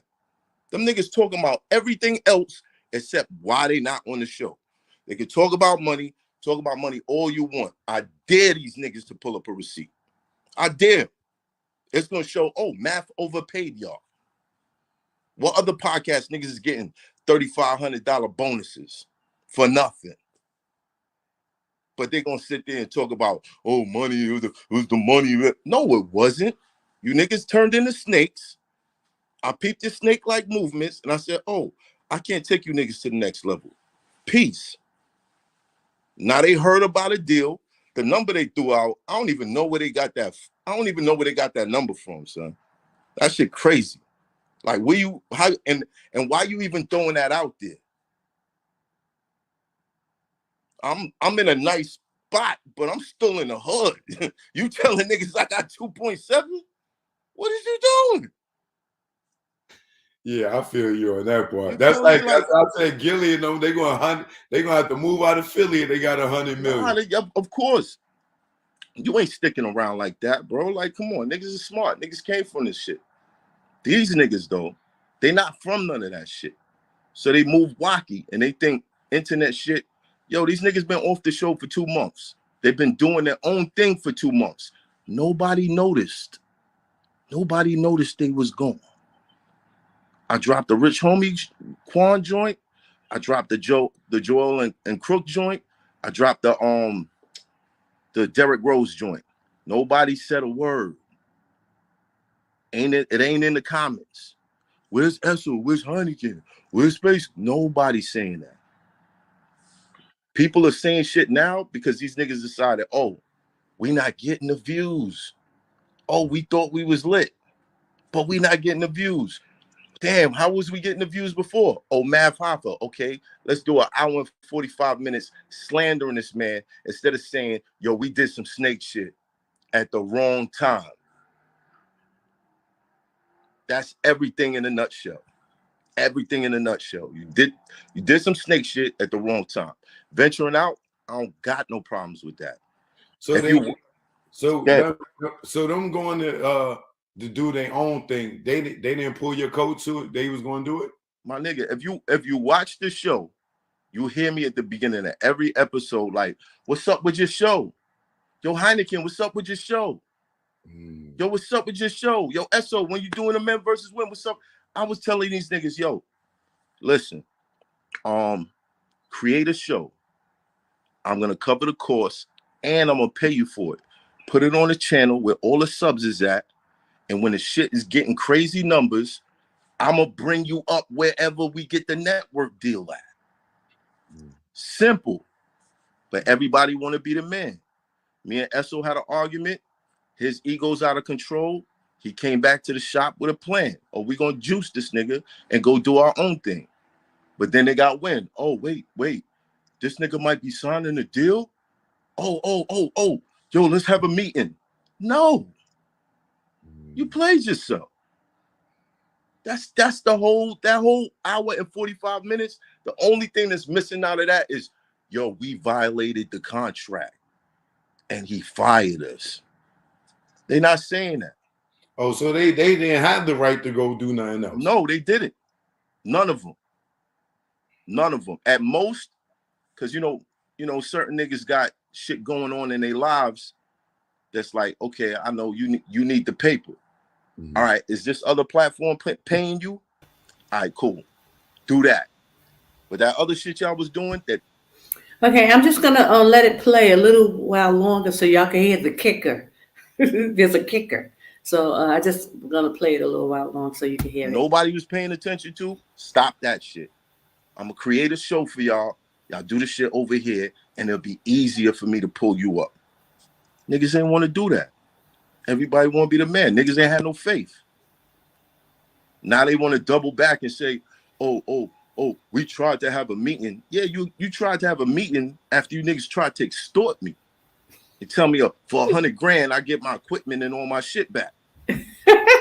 Wait, did y'all hear that? After they try to go get their own show on him, they're gonna call him up and tell him, oh, you could get your equipment back because they took all his equipment for $100 grand. Wow. Damn. But in that hour and 45 minutes, you don't hear none of that. You don't hear, yeah, Math overpaid us. Math gave us bonuses. Math paid for trips. Math covered everything. Matter of fact, Math cleans up the shop. He opens the shop. He cleans the shop. He goes to get the cups, the ice, the alcohol, everything, while we sit in the chairs waiting to just talk. Okay, so I'll just leave it at that. But y'all get the gist of it. He's, he has an upcoming show. He brought his friends on. This thing started getting even better, and they decide to just, go against him, get their own show, and try to, take money from him, Meanwhile, he had to kind of beg and scratch for these people to just act right. And the reason why I want to bring up this trifling behavior is because I see this in the Hebrew Israelite community too. Like people, even though they're waking up to the truth, they the same people. So what we're getting this is why 2/3 will be cut off in the wilderness, because our people cannot get it right, get themselves together. So with us waking up to the truth, hold on, let me take this off. With us waking up to the truth now, it's the same old stuff, the same trifling behavior. Our people are coming out of Babylon, waking up to the truth, but it ain't in them. So we have to work on that part. So I wanted to bring this up because this is what's going on. So I took the long road by showing you the Hebrew Israelites, all the rappers and singers. Everybody knows we're waking up. Everybody knows that I took you to Whitney Houston and Ray J and down this road. Also, there was Joe Buttons. I don't know how many of you know Joe Buttons. He's also a rapper turned podcaster, has a big hit show, and he too brought his two friends along on the show, and they did the same thing with this guy. They did the same thing to Joe Buttons, but his friends end up getting like $1 million deal after they left him. They didn't like something that he did or whatever. They end up going against him, and then they left him. They started their own podcast, and then they got picked up for $1 million deal. So these guys that we just saw, I guess they was kind of hoping that they the same thing could happen to them. Trifling behavior. I mean, our people is so wrong. It's so wrong, y'all, for us to be behaving this way and thinking it's okay, justifying wicked behavior, thinking that it's okay. They will find a reason why they want to do what they want to do. They'll come up with something in their mind and think it's okay, and they think it and it sounds good in their head, and then they begin to play this wickedness out. And all the while, you're the bad person. They'll make the other person the bad person. They did this, the reason and justifying the reason that they want to be wicked and do wickedness. This is what Israel is doing. And as people start to come out of Babylon, this is the wickedness that you see. And it doesn't stop because people doesn't put it in their mind that it's wicked. They think that they're operating okay. It's not okay. It's wicked. And we have to stop doing that. It's the thinking, the process, how you processing the information, how you putting things together is wicked. And we have to see it for what it is so that we can see ourselves. Like when you see the video of Ray J doing the press conference, in his mind, he's thinking he's okay. He's thinking he's justified, looking at his nose. I mean, you can see that it's wicked, that he ain't right. But he, in his mind, he thinks he's doing something good. He's thinking he's getting away with it. He's thinking that he's fooling people, is the thing. But it's just on a large scale of what people are doing every day. It's wicked, y'all. And we have to get this stuff under control and show it for what it is, because it kills me. Like, let me tell you. Now, I just showed you these clips of the wickedness, right? The trifling behavior. Everybody can, justify all that. But as soon as you say something like it's infiltration, that you need to come out of Babylon, now everybody's so asleep. They just can't believe that we're being infiltrated, and they just cannot believe that we need to get up out of Babylon. They just cannot believe. But you from the hood, you doing all kind of gritty, grimy crap. But yet, when it comes to infiltration and causing you to make a move and get up out of Babylon, oh, you just can't fathom that. Oh, you just cannot believe. It's amazing. The wickedness on our people. Like, people want to just put stuff in their mind and they'll stick to that part, but they'll leave this part out. They'll have this and they'll believe that, but they just cannot believe this part of it. I mean, and these are people from the hood, the ghetto. Like, they done seen every atrocity in the world. You done been through everything.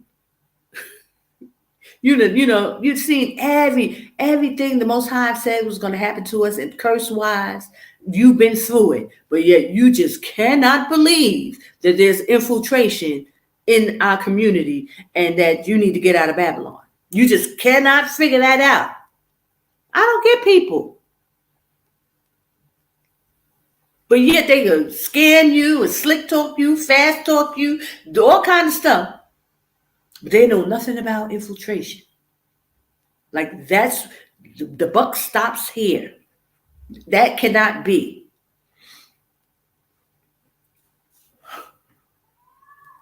Unbelievable.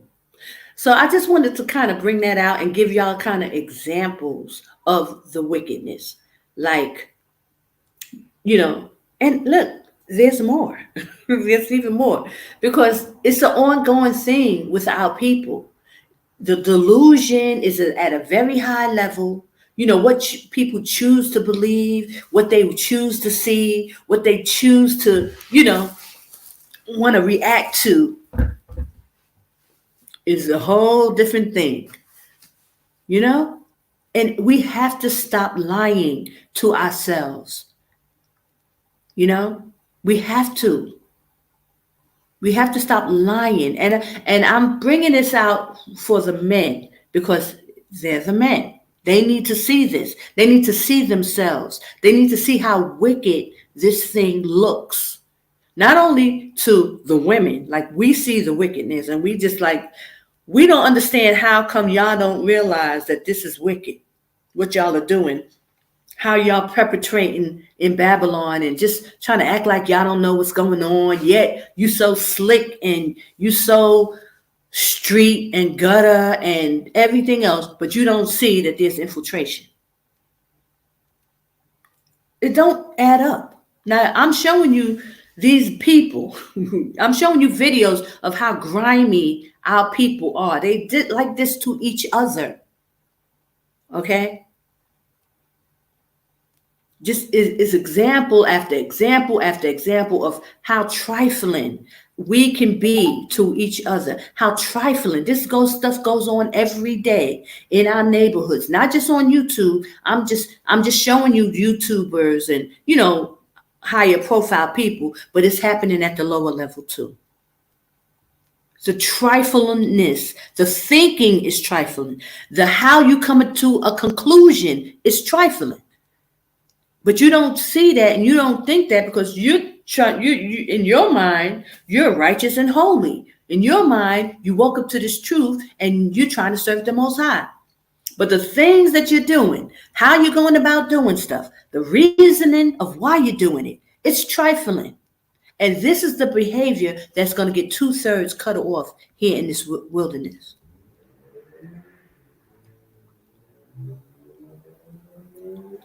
And I mean, I hope y'all can grasp, what I'm saying. Not trying to belittle anybody, not trying to put our people down, not trying to talk against the men, not doing any of that, just trying to put it on the table. Brothers and sisters, we got to change. This thing has got to change. It has to stop. We have to be better. Like, we got to realize this is not going to cut it. Not when we're saying, oh, praise AHAYAH. He's a righteous power. He's a holy power. He's not taking this foolishness from us. I mean, bad enough that we can't even get out of Babylon. Like, we can't even get out of Babylon, y'all. It's like we're in the wilderness for 40 years going around and around just to get out of Babylon. This, just like in the days of Moses, the trip would have took 3 days, but they were in the wilderness for 40 years, going around and said Aqaba, back up to Petra, Aqaba, back, And once you've been here, you understand that part. But it's just a circle. The same thing is going on now in Babylon. A situation that could have taken us a month to get out, get things together, pack up, get the people in order, It's taken 20 years. We only did half. We did like half of what Moses did in the wilderness already, just in Babylon, trying to figure it out, how to come out.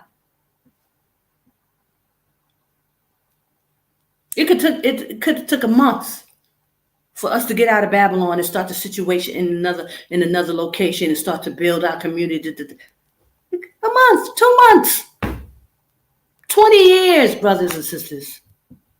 And I'm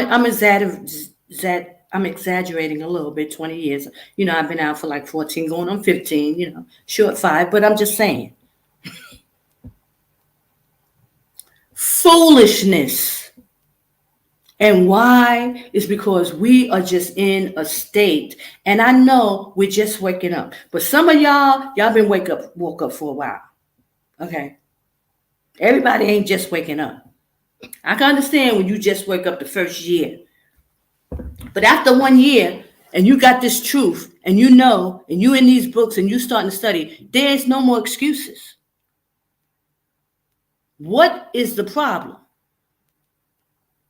You can't blame everybody.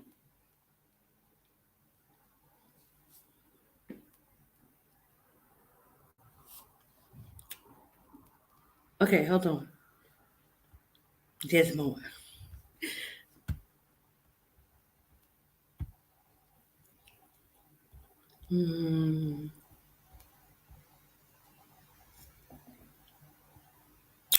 Yeah, because now, okay, let me see where I'm at.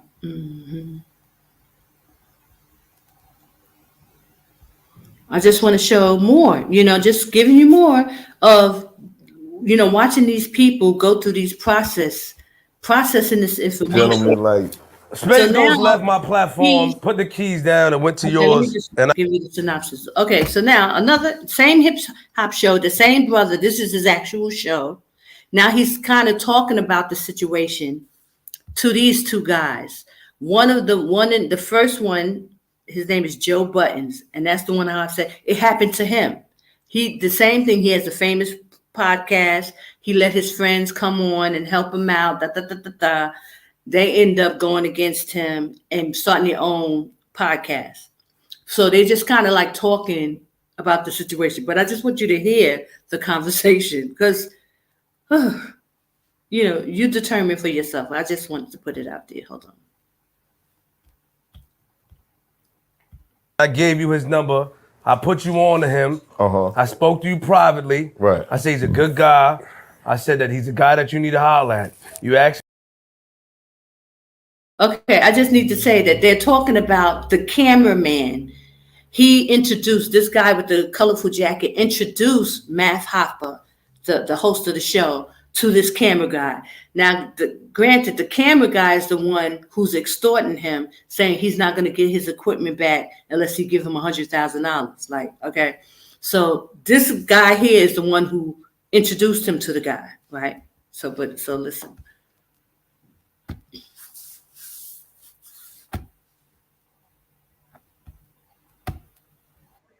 Room.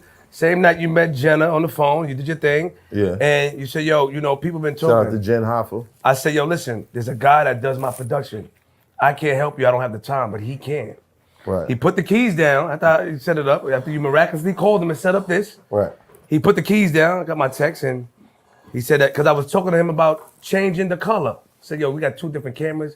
We're using a Canon, and we're using a Lumix. You gotta Ew. match the color. Ew. Yeah. At the time, we was on some broke shit. 2019. Oh my God. Yeah, watch your mouth. So we did that, and then he left. He left. Put the keys down. Then I found out that he was on here. Now, for the record, you never paid this man. No. Never Okay. paid him. I never paid him. I paid this man from day one. I heard. Because I told Before you I was making money, he was getting paid. Wait, so you ain't paid the man and you was complaining about the cameras? Well, I didn't have it to pay him. But you can't complain about the cameras being Of paid. course I can't, because it's all my cameras. It's a production. Better start. Y'all gotta start paying people. Hold on. I pay people. I pay people. Hold on. Hold on, Joe. Hold on, Joe. I'm not Hold like on, y'all. Wait. No, I'm definitely not like y'all. No, you're not like me. I'm definitely You're not like me. y'all. Here's the problem. I'm definitely not Here's the like problem. y'all. My rent on, and I got the screenshots that I brought here today for you. Right. My rent on Thompson was $3,090 a month. Right. Plus the internet, let's say $3,300 a month. You didn't Right. need that one. Pardon me. He didn't have that. I didn't have it. Yeah. When Space Ghost left, that month I made $2,400. So at the same time, I'm short about $700. What am I paying? So we have to pay the rent. What am I paying him with?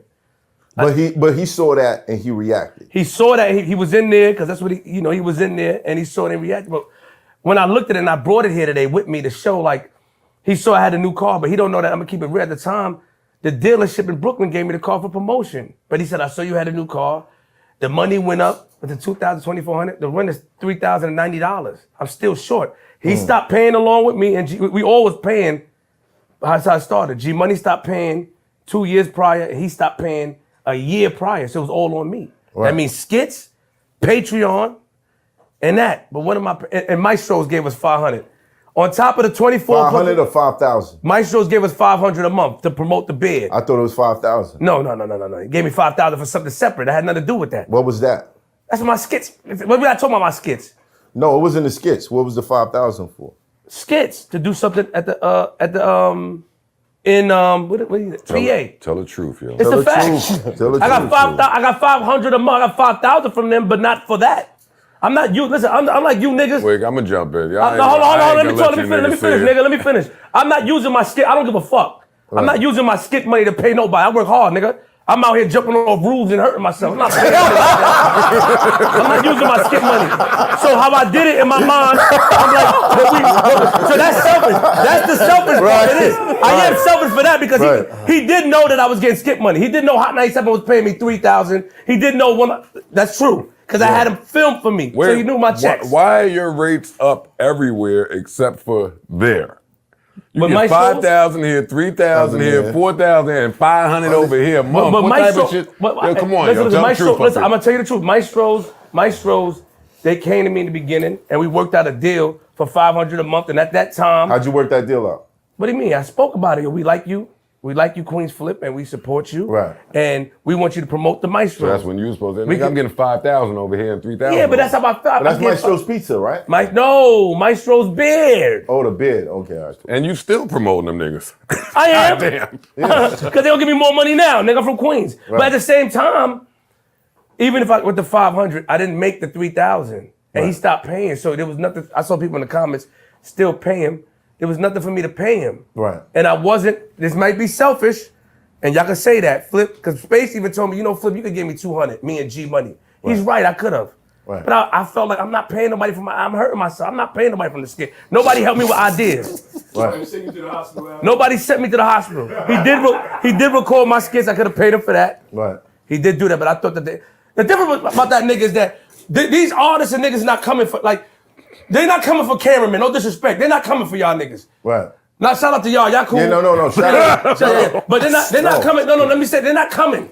They know they came to the show because Queens flipped. Right. They came to the show because I'm fighting Ebro. They came to the show because I'm on Tosh.0. They came to the show because I got 1 billion views. Oh They're not coming because of a nigga I gave a name to. Right. I gave him that name, Space Ghost. I named him. Right. Wow. They're not coming. So it's an honor. He did great work. Yeah. I wish I could have paid him, and I gave him $1,000 later on. It don't sound like he did great work. I mean, the way He you're did. talking. No, he did firework. Fire. Apparently he did. He did ill work, And nigga. I can attest to that. Space Ghost does the Firework. But if he did great work, then why not speak about it like he did great? No, he don't want to but I speak to did. nobody. He's not that person. But I'm not talking about him. I'm talking about you. If he did great work, Right. then why not just speak like he did But great work here's at the one thing, point? Joe. He led him to somebody that was going to pay him from day one. He should have paid him. He didn't pay him. Let me stop before they I comment. paid him. No, I should've. Fuck No, I me should've. up. But hold on. But I paid him. But how can I pay him? I didn't have it. I should have paid him if I Nigga, you I had paid it. him. Stop it, yo. Let's just talk about it. No, Honestly, I feel like you traumatized him to the point where he feel like he had to pull extortion tactics with me. Why y'all blaming me? No, it just started with you. It did start with me, man. Because he got on the phone with Jenny. He said, I'm going through it again. But he wasn't really going through it again because he never spoke to me about anything. He didn't speak to me neither. My mother have I wouldn't have spoke to you neither. Exactly. Now hold on, and I respect that. I wouldn't have spoke to you. I respect the honesty. You got a new car. You getting $5,000 from over here. No, 500. But I am getting paid 3, 4, 5,000. That's what I'm saying. From Warner Brothers. You right? That he knows about that. I never got a phone But call. why I gotta pay for my skit money? Why?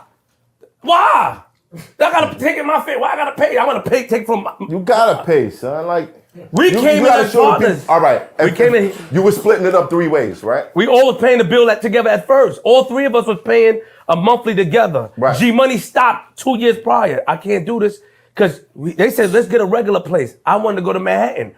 Flip, you making these big decisions, you gotta pay it. Cool. Space Ghost kept holding me down. It was us as partners. Right. He came and said, I can't do it no more. So I had to figure it out. That's what it was. He said, I can't do it. I'm not gonna keep going half.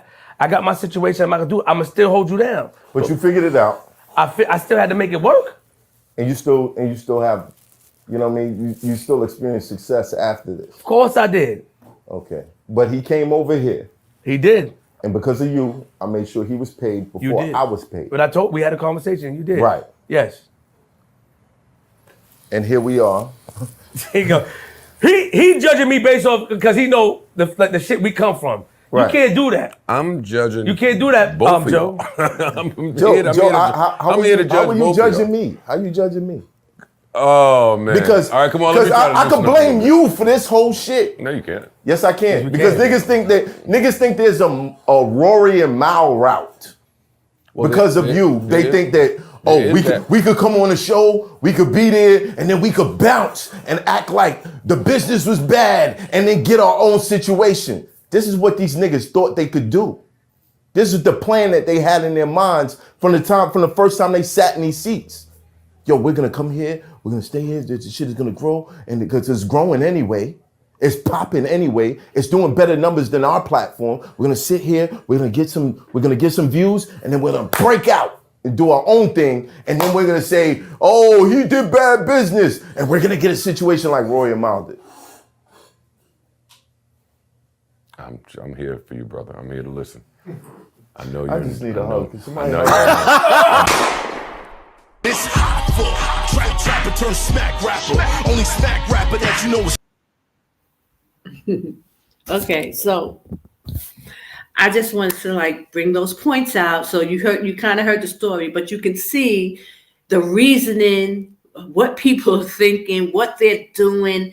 Guys, I mean, and I know we're all not like that, but guys, the majority of us are thinking along these ways and along these lines. And, you know, we really have to come to grips on these type of things. The trifling behavior of our people and of us as a people. We've learned the way of the heathen in our thought process, in us doing business, how we do things. And it's not of the Most High. And we have to kind of really, purge from these kind of things. It's not going to be good, for us. Because now we, talking about building our kingdom, talking about building our nation, waiting on Yashaya, our Savior, and we doing these kind of business practices. We think, in these kind of ways. So I just thought it was, a needed dialogue that we can kind of put forth. Because, I deal with a lot of people. I have the opportunity to meet a lot of Hebrew Israelites, and we talk about things. Not getting into a whole lot of situations with people, but these are the kind of things that I kind of see and kind of get, and it's scary. It's like, how are we gonna come together when we can't even be true to ourselves? How are you going to be true and honest to somebody else, and have a partner in business or anything when you're not even truthful to your own self? And then you think people don't see you. So, I just wanted to kind of put that out there. Now, I do have more, and maybe we can, I can, bring this out in like a series of, things, not every week, but it always ends up becoming a topic of conversation, because you're hearing about these deaths every day, every other day. There's a black man or black woman being, struck down and killed by the hands of another black person. This dysfunctional behavior, and I know it stems from the curses. And part of the whole thought pattern was because, okay, we got to wake our people up so they can come back to the laws, statutes, and commandments. But a lot of people woke. They know. And they still acting like this. They still, carrying on with the trifling behavior. They still won't come back fully to the Most High. They still hot and cold kind of thing. Don't want to commit themselves fully to the Most High. Still struggling with the name, still struggling with the holy day. Don't want to believe, the book of Enoch gave just over and over and over again, these same issues. People ain't getting it right. But they waking up because, listen, the Most High time ain't waiting for nobody. These prophecies ain't waiting. Christ is coming, whether you're ready or you're not. And that's where the 2/3 are going to come in. So that's why I wanted to talk about it, because it's going to happen whether we're ready or not. A lot of people, just waking up and they thinking they got time, but it ain't waiting for them. Because a lot of people are waking up late because where they are in the spirit with AHAYAH. So his mercy is amazing. And the fact that we're even waking up in our sinfulness, we still waking up, but we don't have time to really get ourselves together, because Christ is coming, y'all. And he's not waiting for no one. And everybody like, oh, I need to do this. Oh, I need this, and I need to do this, and I do that. But AHAYAH is not waiting. He has waited. His mercy has been, long suffering for the children of Israel. But we're running out of time. So not only do you got to figure out how you got to get out of Babylon and, survive, you have to figure out how you're going to get yourself together. And a lot of these brothers don't like to hear that. A lot of these brothers don't want to hear it. Oh, it's division. When you start talking about brothers and what they need to do, oh, it's division, and I'm tired of hearing all this, and the men against the women, and the women against and Esau and infiltration. They don't want to hear nothing. They just want you to play the violins, skip and jump through the breeze, and let your breeze run through your afro, it's like they don't want to hear nothing negative, nothing, speak good things. Play the violin, play the harp. I don't want to hear it. I don't want to hear it.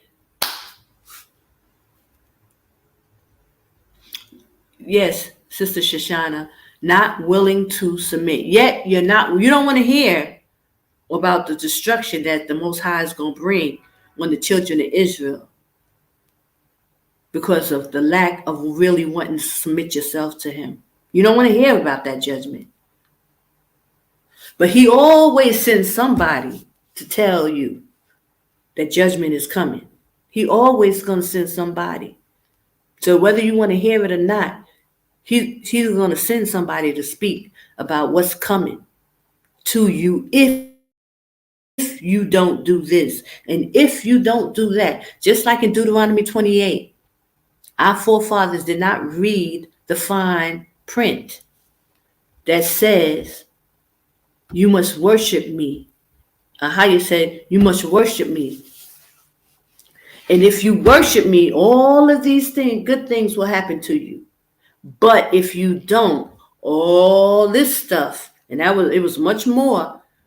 The first Deuteronomy 28, the first 15 verses is the good stuff. Then it goes all the way down to 68 with negative stuff about what was going to happen to us, and it sure happened to us. And our forefathers didn't read between the lines. They didn't read the fine print.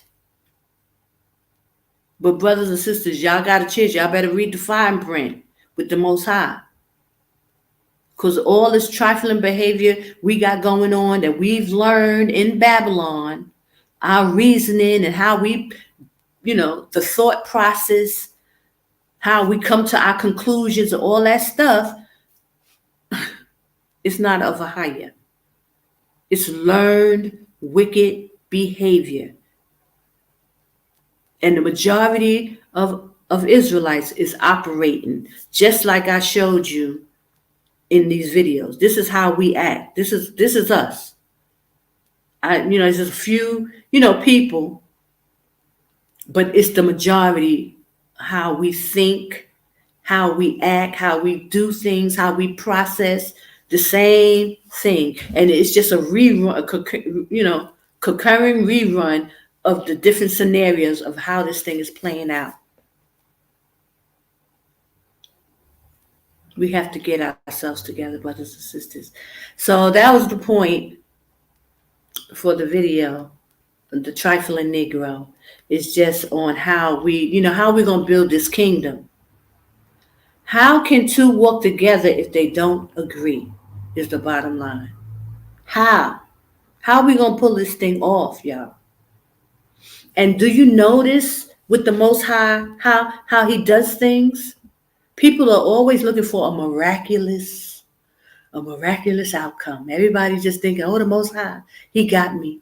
That's how everybody think. Yeah, I hear it all the time. Oh, the Most High got me. He gonna let me. But the fact of the matter is, the truth of the matter is AHAYAH is letting it play out. And those who don't cut the mustard don't make it. It's on us, brothers and sisters. So all that, oh, AHAYAH got me, the Most High got me. It sounds good, but the Most High is letting it play out. He's letting you choose. He's letting you, your choices, everything is going to determine whether we make it into that kingdom or not. How we do, what choices will you make? Getting out of to get out of Babylon, what choices would you make? To get into the borders, what choices will you make? To maintain it here in the borders, what choices will you make? Going down to the wilderness, what choices will you make? Maintaining in the wilderness, what choices will you make? The coming of Yashaya, breaking the atmosphere, what choices will you make? It's all on us and what choices we make.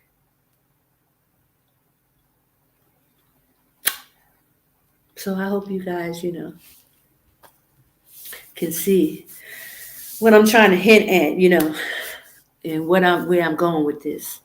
And it's really, really deep because, majority of us, we lean on our own understanding most of the time, and we think what we're doing is right, and we think that we're righteous, now that we woke up to the truth. But really, we must examine ourselves. We must examine ourselves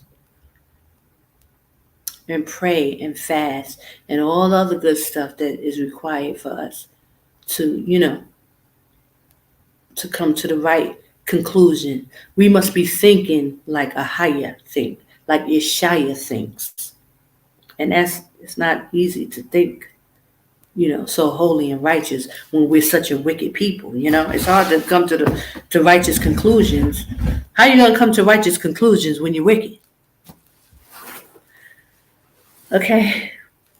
So I just want to give some food for thought, brothers and sisters. I pray, you receive this information in love and, a way just to think possibly, about the things that we're doing individually and how we do things. And is it pleasing in the sight of the Most High? Because we all think we're all good, But and these people in these videos that I showed you, they think they're good too. Everybody thinks they're good.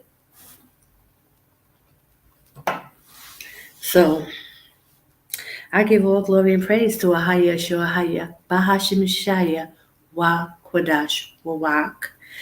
And I'm gonna say Shalom. I pray you enjoy your Shabbat. If anybody wanna, say anything, y'all are welcome. But I don't think nobody got nothing to say. Oh, you're welcome, Sister Shoshana. But I thank you all for joining me. And, we're going to continue these kind of videos, but we'll do some other stuff, some prep videos and stuff coming up. But bless you, Sister Shoshana. Bless you, Sister Chandel. Miss you so much. Can't wait for you. I pray you're making it out. You're coming back out. Bless you, Sister Gracie. Africa bound. Praise AHAYAH. Shemazara, sister, I see you soon. Bless you. Let's see. Sister Michelle. Praise AHAYAH for you. Bless you. Sister Tammy Walker. Praise AHAYAH. Let's see who else. I hope I didn't miss anybody. I had a new guest. Brother Delmar Brown. Praise AHAYAH. I look forward to talking to you some more behind the scenes. Praise AHAYAH for you. Thank you for coming out. Y'all don't forget to hit the like button and to subscribe and share the channel so we could get some more going, get people some information about getting out of Babylon. And so I know I didn't say it much today, but I always say it. That's the spiel. Come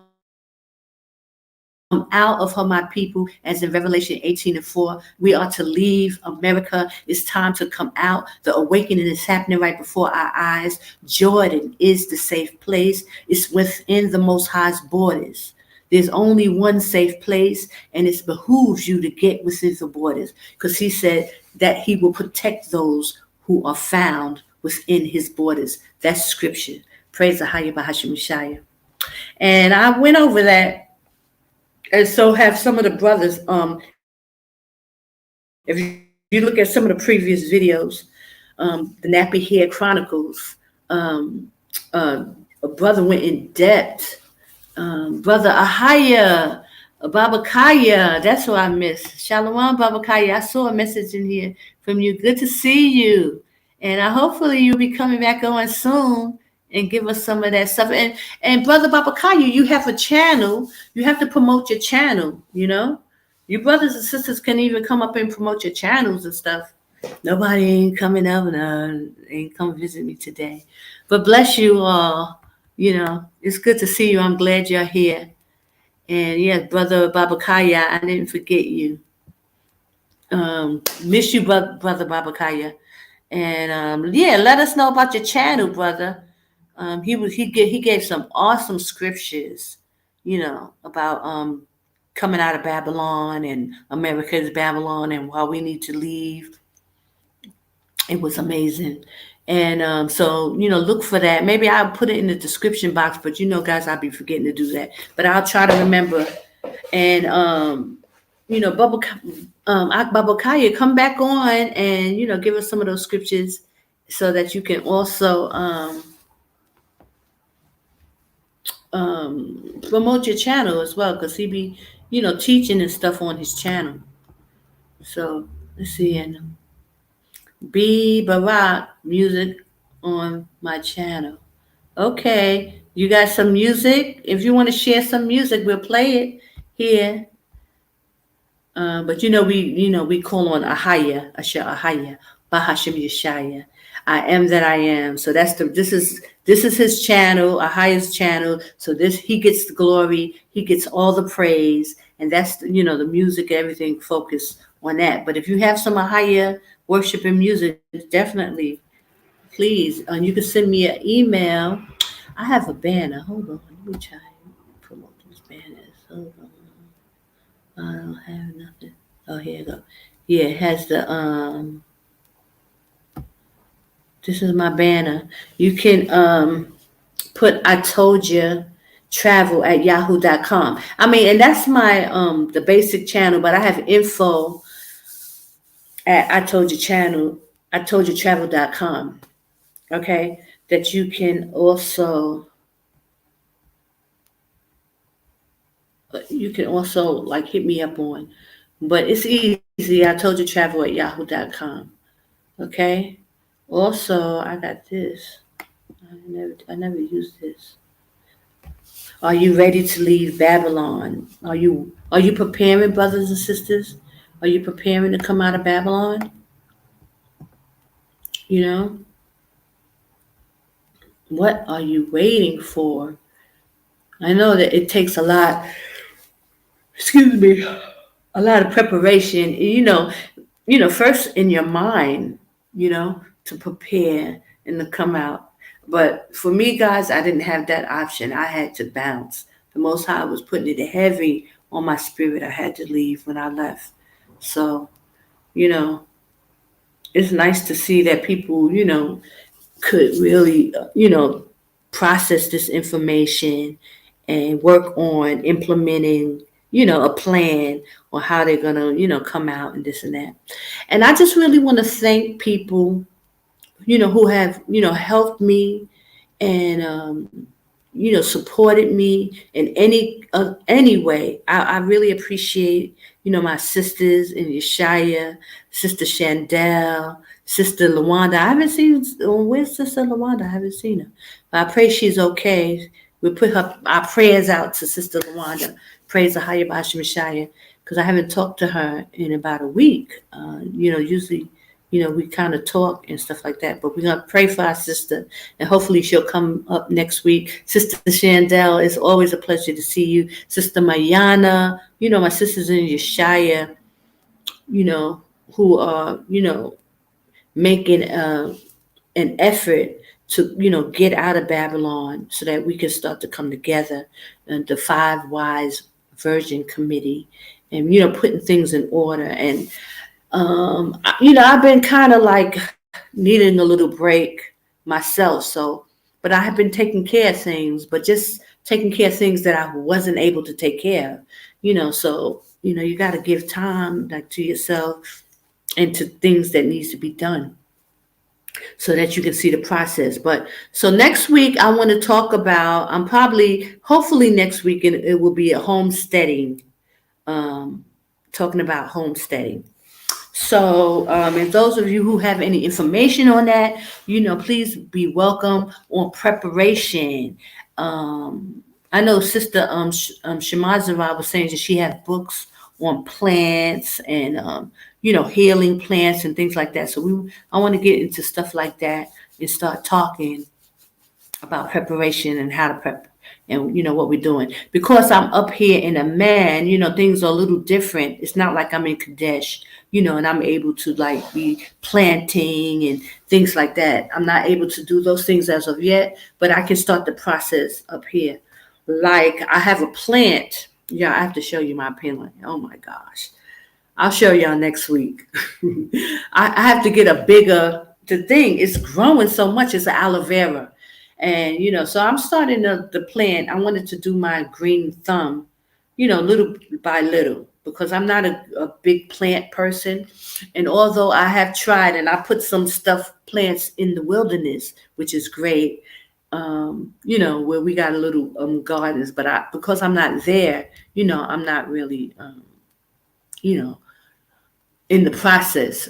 But once we get out there and for a significantly, larger amount of time, I could really, set up and do things. But I end up coming back up here. So what I'm going to start also doing is having little pots, like a little lemon pot, and end up, making trees. But I have to start because we got to start. You see, a lot is going on. And what I'll also do maybe next week or the week after that, like some current events of what's going on in the world, so that, brothers and sisters can know that time is short because a lot is going on. I mean, let alone with these little wars and rumors of wars, and time is ticking and a lot of little things is happening, food shortages off the shelves. And that's why I'm, back at the prepping mode, I took a break, and it was really because of the situation with the jab and all that stuff. But now it's time, to consider and keep going. We don't know what this winter holds. And so, be prayed up, guys, and be preparing. Don't forget whatever it is that you're doing. Don't forget to do it. Oh, what did I do? Okay, so I'm going off of this. And I just want to give all glory and praise to AHAYAH, Bahashim Yashaya, Wa Kwadash Wa. I pray you have a blessed Sabbath, brothers and sisters. And it's so good to see you all. Okay? Don't forget to like, share, and subscribe. And I'm going to say shalom. Bless you all. And I'll talk to you soon. I will be definitely putting up some videos also for a beautiful day in Jordan. Okay? Shalom, guys. Let's see what we're going to do. Hold on.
Praise AHAYAH, Yashaya, Yashaya.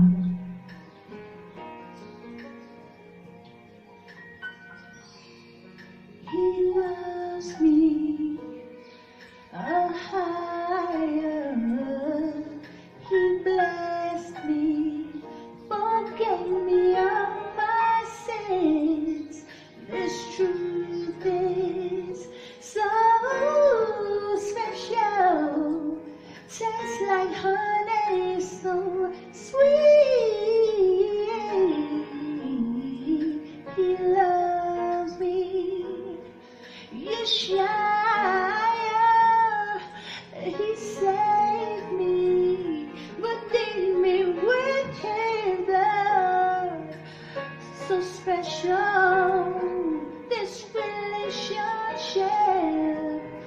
Nobody loves me like both of them. Bible break, Bible break, Bible break, Bible break, Bible break.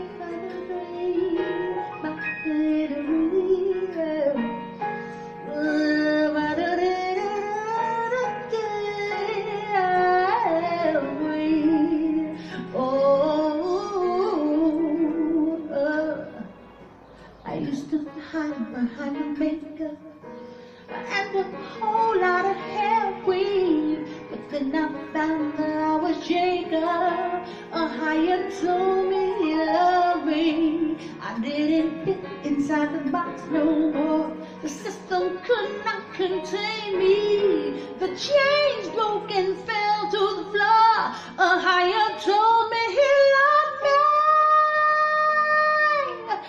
and changed my life. Yeah, changed my life. Oh yeah, He loves me.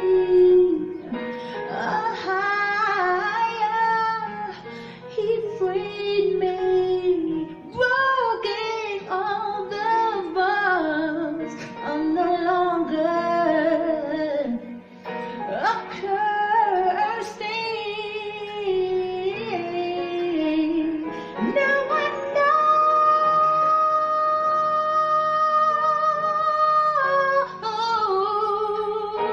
I know what love is all about. I can tell you what it is when love is all about.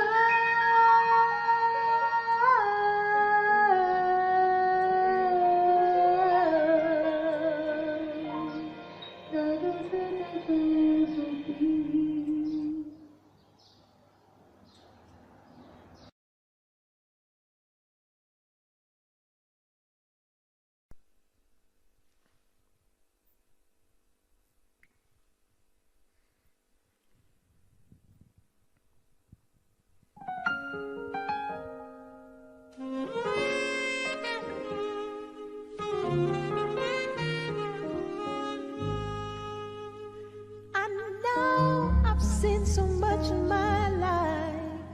I had the nerve to even come before you. But if there's grace in your eyes for your servant, then I pray you hear my cries. I repent of all my sins, AHAYAH. I'm not worthy to speak your holy name, but I'm begging you, don't leave me here. Please take away my shame. I wanna be worthy. I wanna be worthy. I wanna be worthy. I wanna be worthy of you. You said you washed the filth off the daughters of Zion. So please make me clean and white. Take away my hardy ways and want tonight. Purify my mind. I wanna walk in your holy kingdom. I wanna worship at your holy feet. I wanna sing and praise amongst the angels. I'll obey every word you speak. I know it's not by my words. You're so holy, we're like filthy rags to you. But you said to ask to be found worthy. So higher, I'm asking now. I wanna be worthy. I wanna be worthy. Please make me worthy, make me worthy, oh, of you. See, I'm down on my knees, higher. I'm begging you, please. Please make me worthy, oh, of you. You said you washed the filth of the daughters of Zion. Purify me, make me whole. Cleanse me, cleanse my mind.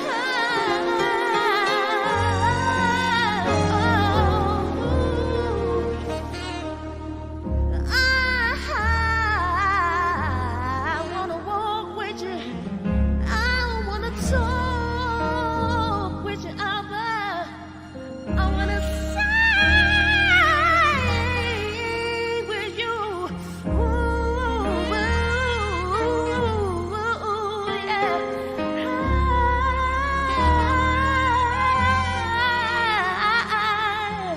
Make me worthy, make me worthy. I gotta be worthy, gotta be worthy. Ooh, AHAYAH.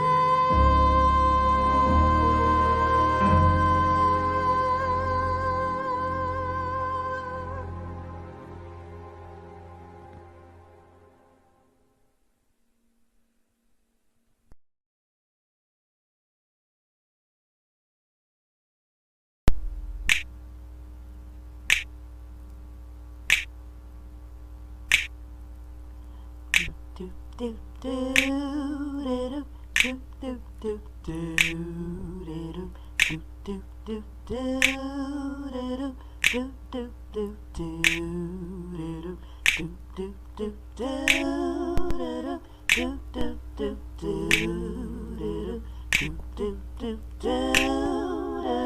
do do do do do I wanna be the kind of girl that AHAYAH likes. I wanna be the kind of woman that Yashaya wives. I wanna be the kind of sister that Solomon's mother told him to look for. Proverbs 31, righteous daughter of Zion. I wanna be the kind of girl that AHAYAH likes. I wanna be the kind of woman that Yashaya wives. I wanna be the kind of sister that Solomon's mother told him to look for. Proverbs 31, Proverbs 31, y'all. Proverbs 31, righteous daughter of Zion. Proverbs 31, Proverbs 31, Proverbs 31. I wanna be Proverbs 31, Proverbs 31. wanna be.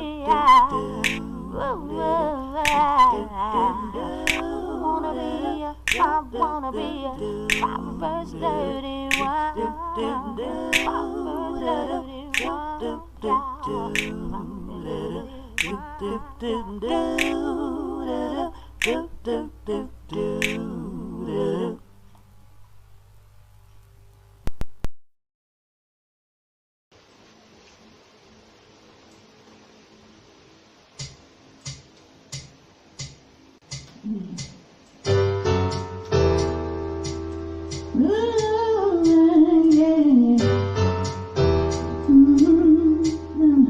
I think I better tell him.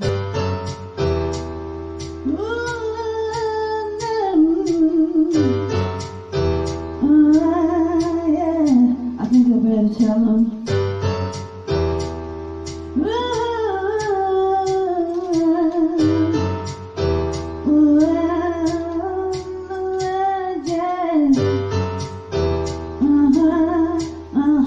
I think I better tell him.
Don't go calling him somebody else's name.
in the higher. I think I need to tell you he's a jealous girl.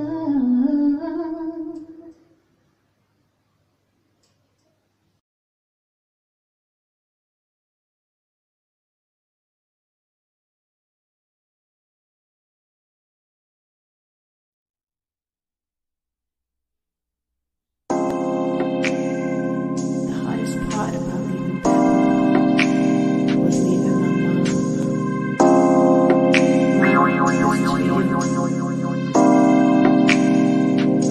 I'm sorry that I had to go. I never meant to let you down.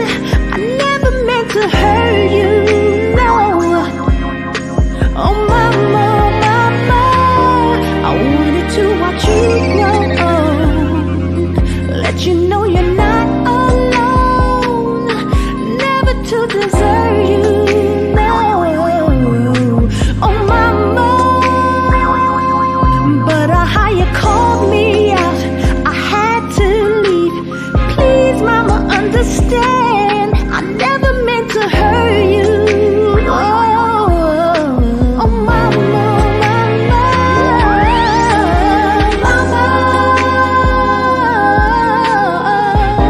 Oh mama, please, mama, dry your eyes. Oh.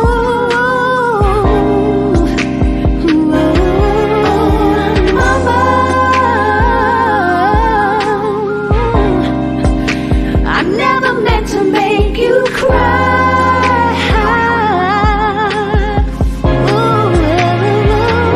I wanted to take care of you like you took care of me. Oh, you nurtured me, mama. You made me the woman that I am. I wanted to be there for you like you were there for me. But he called me out. AHAYAH called me out. The Bible's true. It's really true. We are his people. And mama, he's calling you too. He loves you.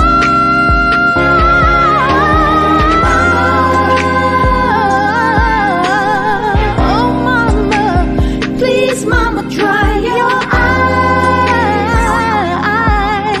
I'm sorry, forgive me, mama. Oh mama, I never meant to make you cry.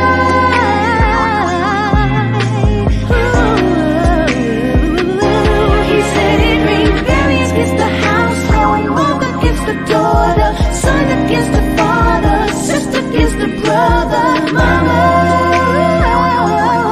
Mama, you not loving mother more than me. It is not worthy of me. I gotta be worthy. I wanna be worthy. I've got to be worthy.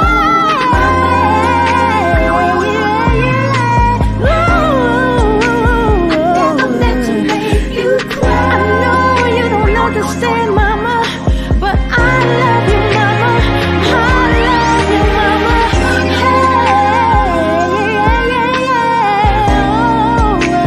Hey, please, mama, dry your eyes. Oh, I had to go. AHAYAH called me out. I never meant to make mama, don't be afraid. Don't be afraid. Mama, mama, please, mama, dry your eyes.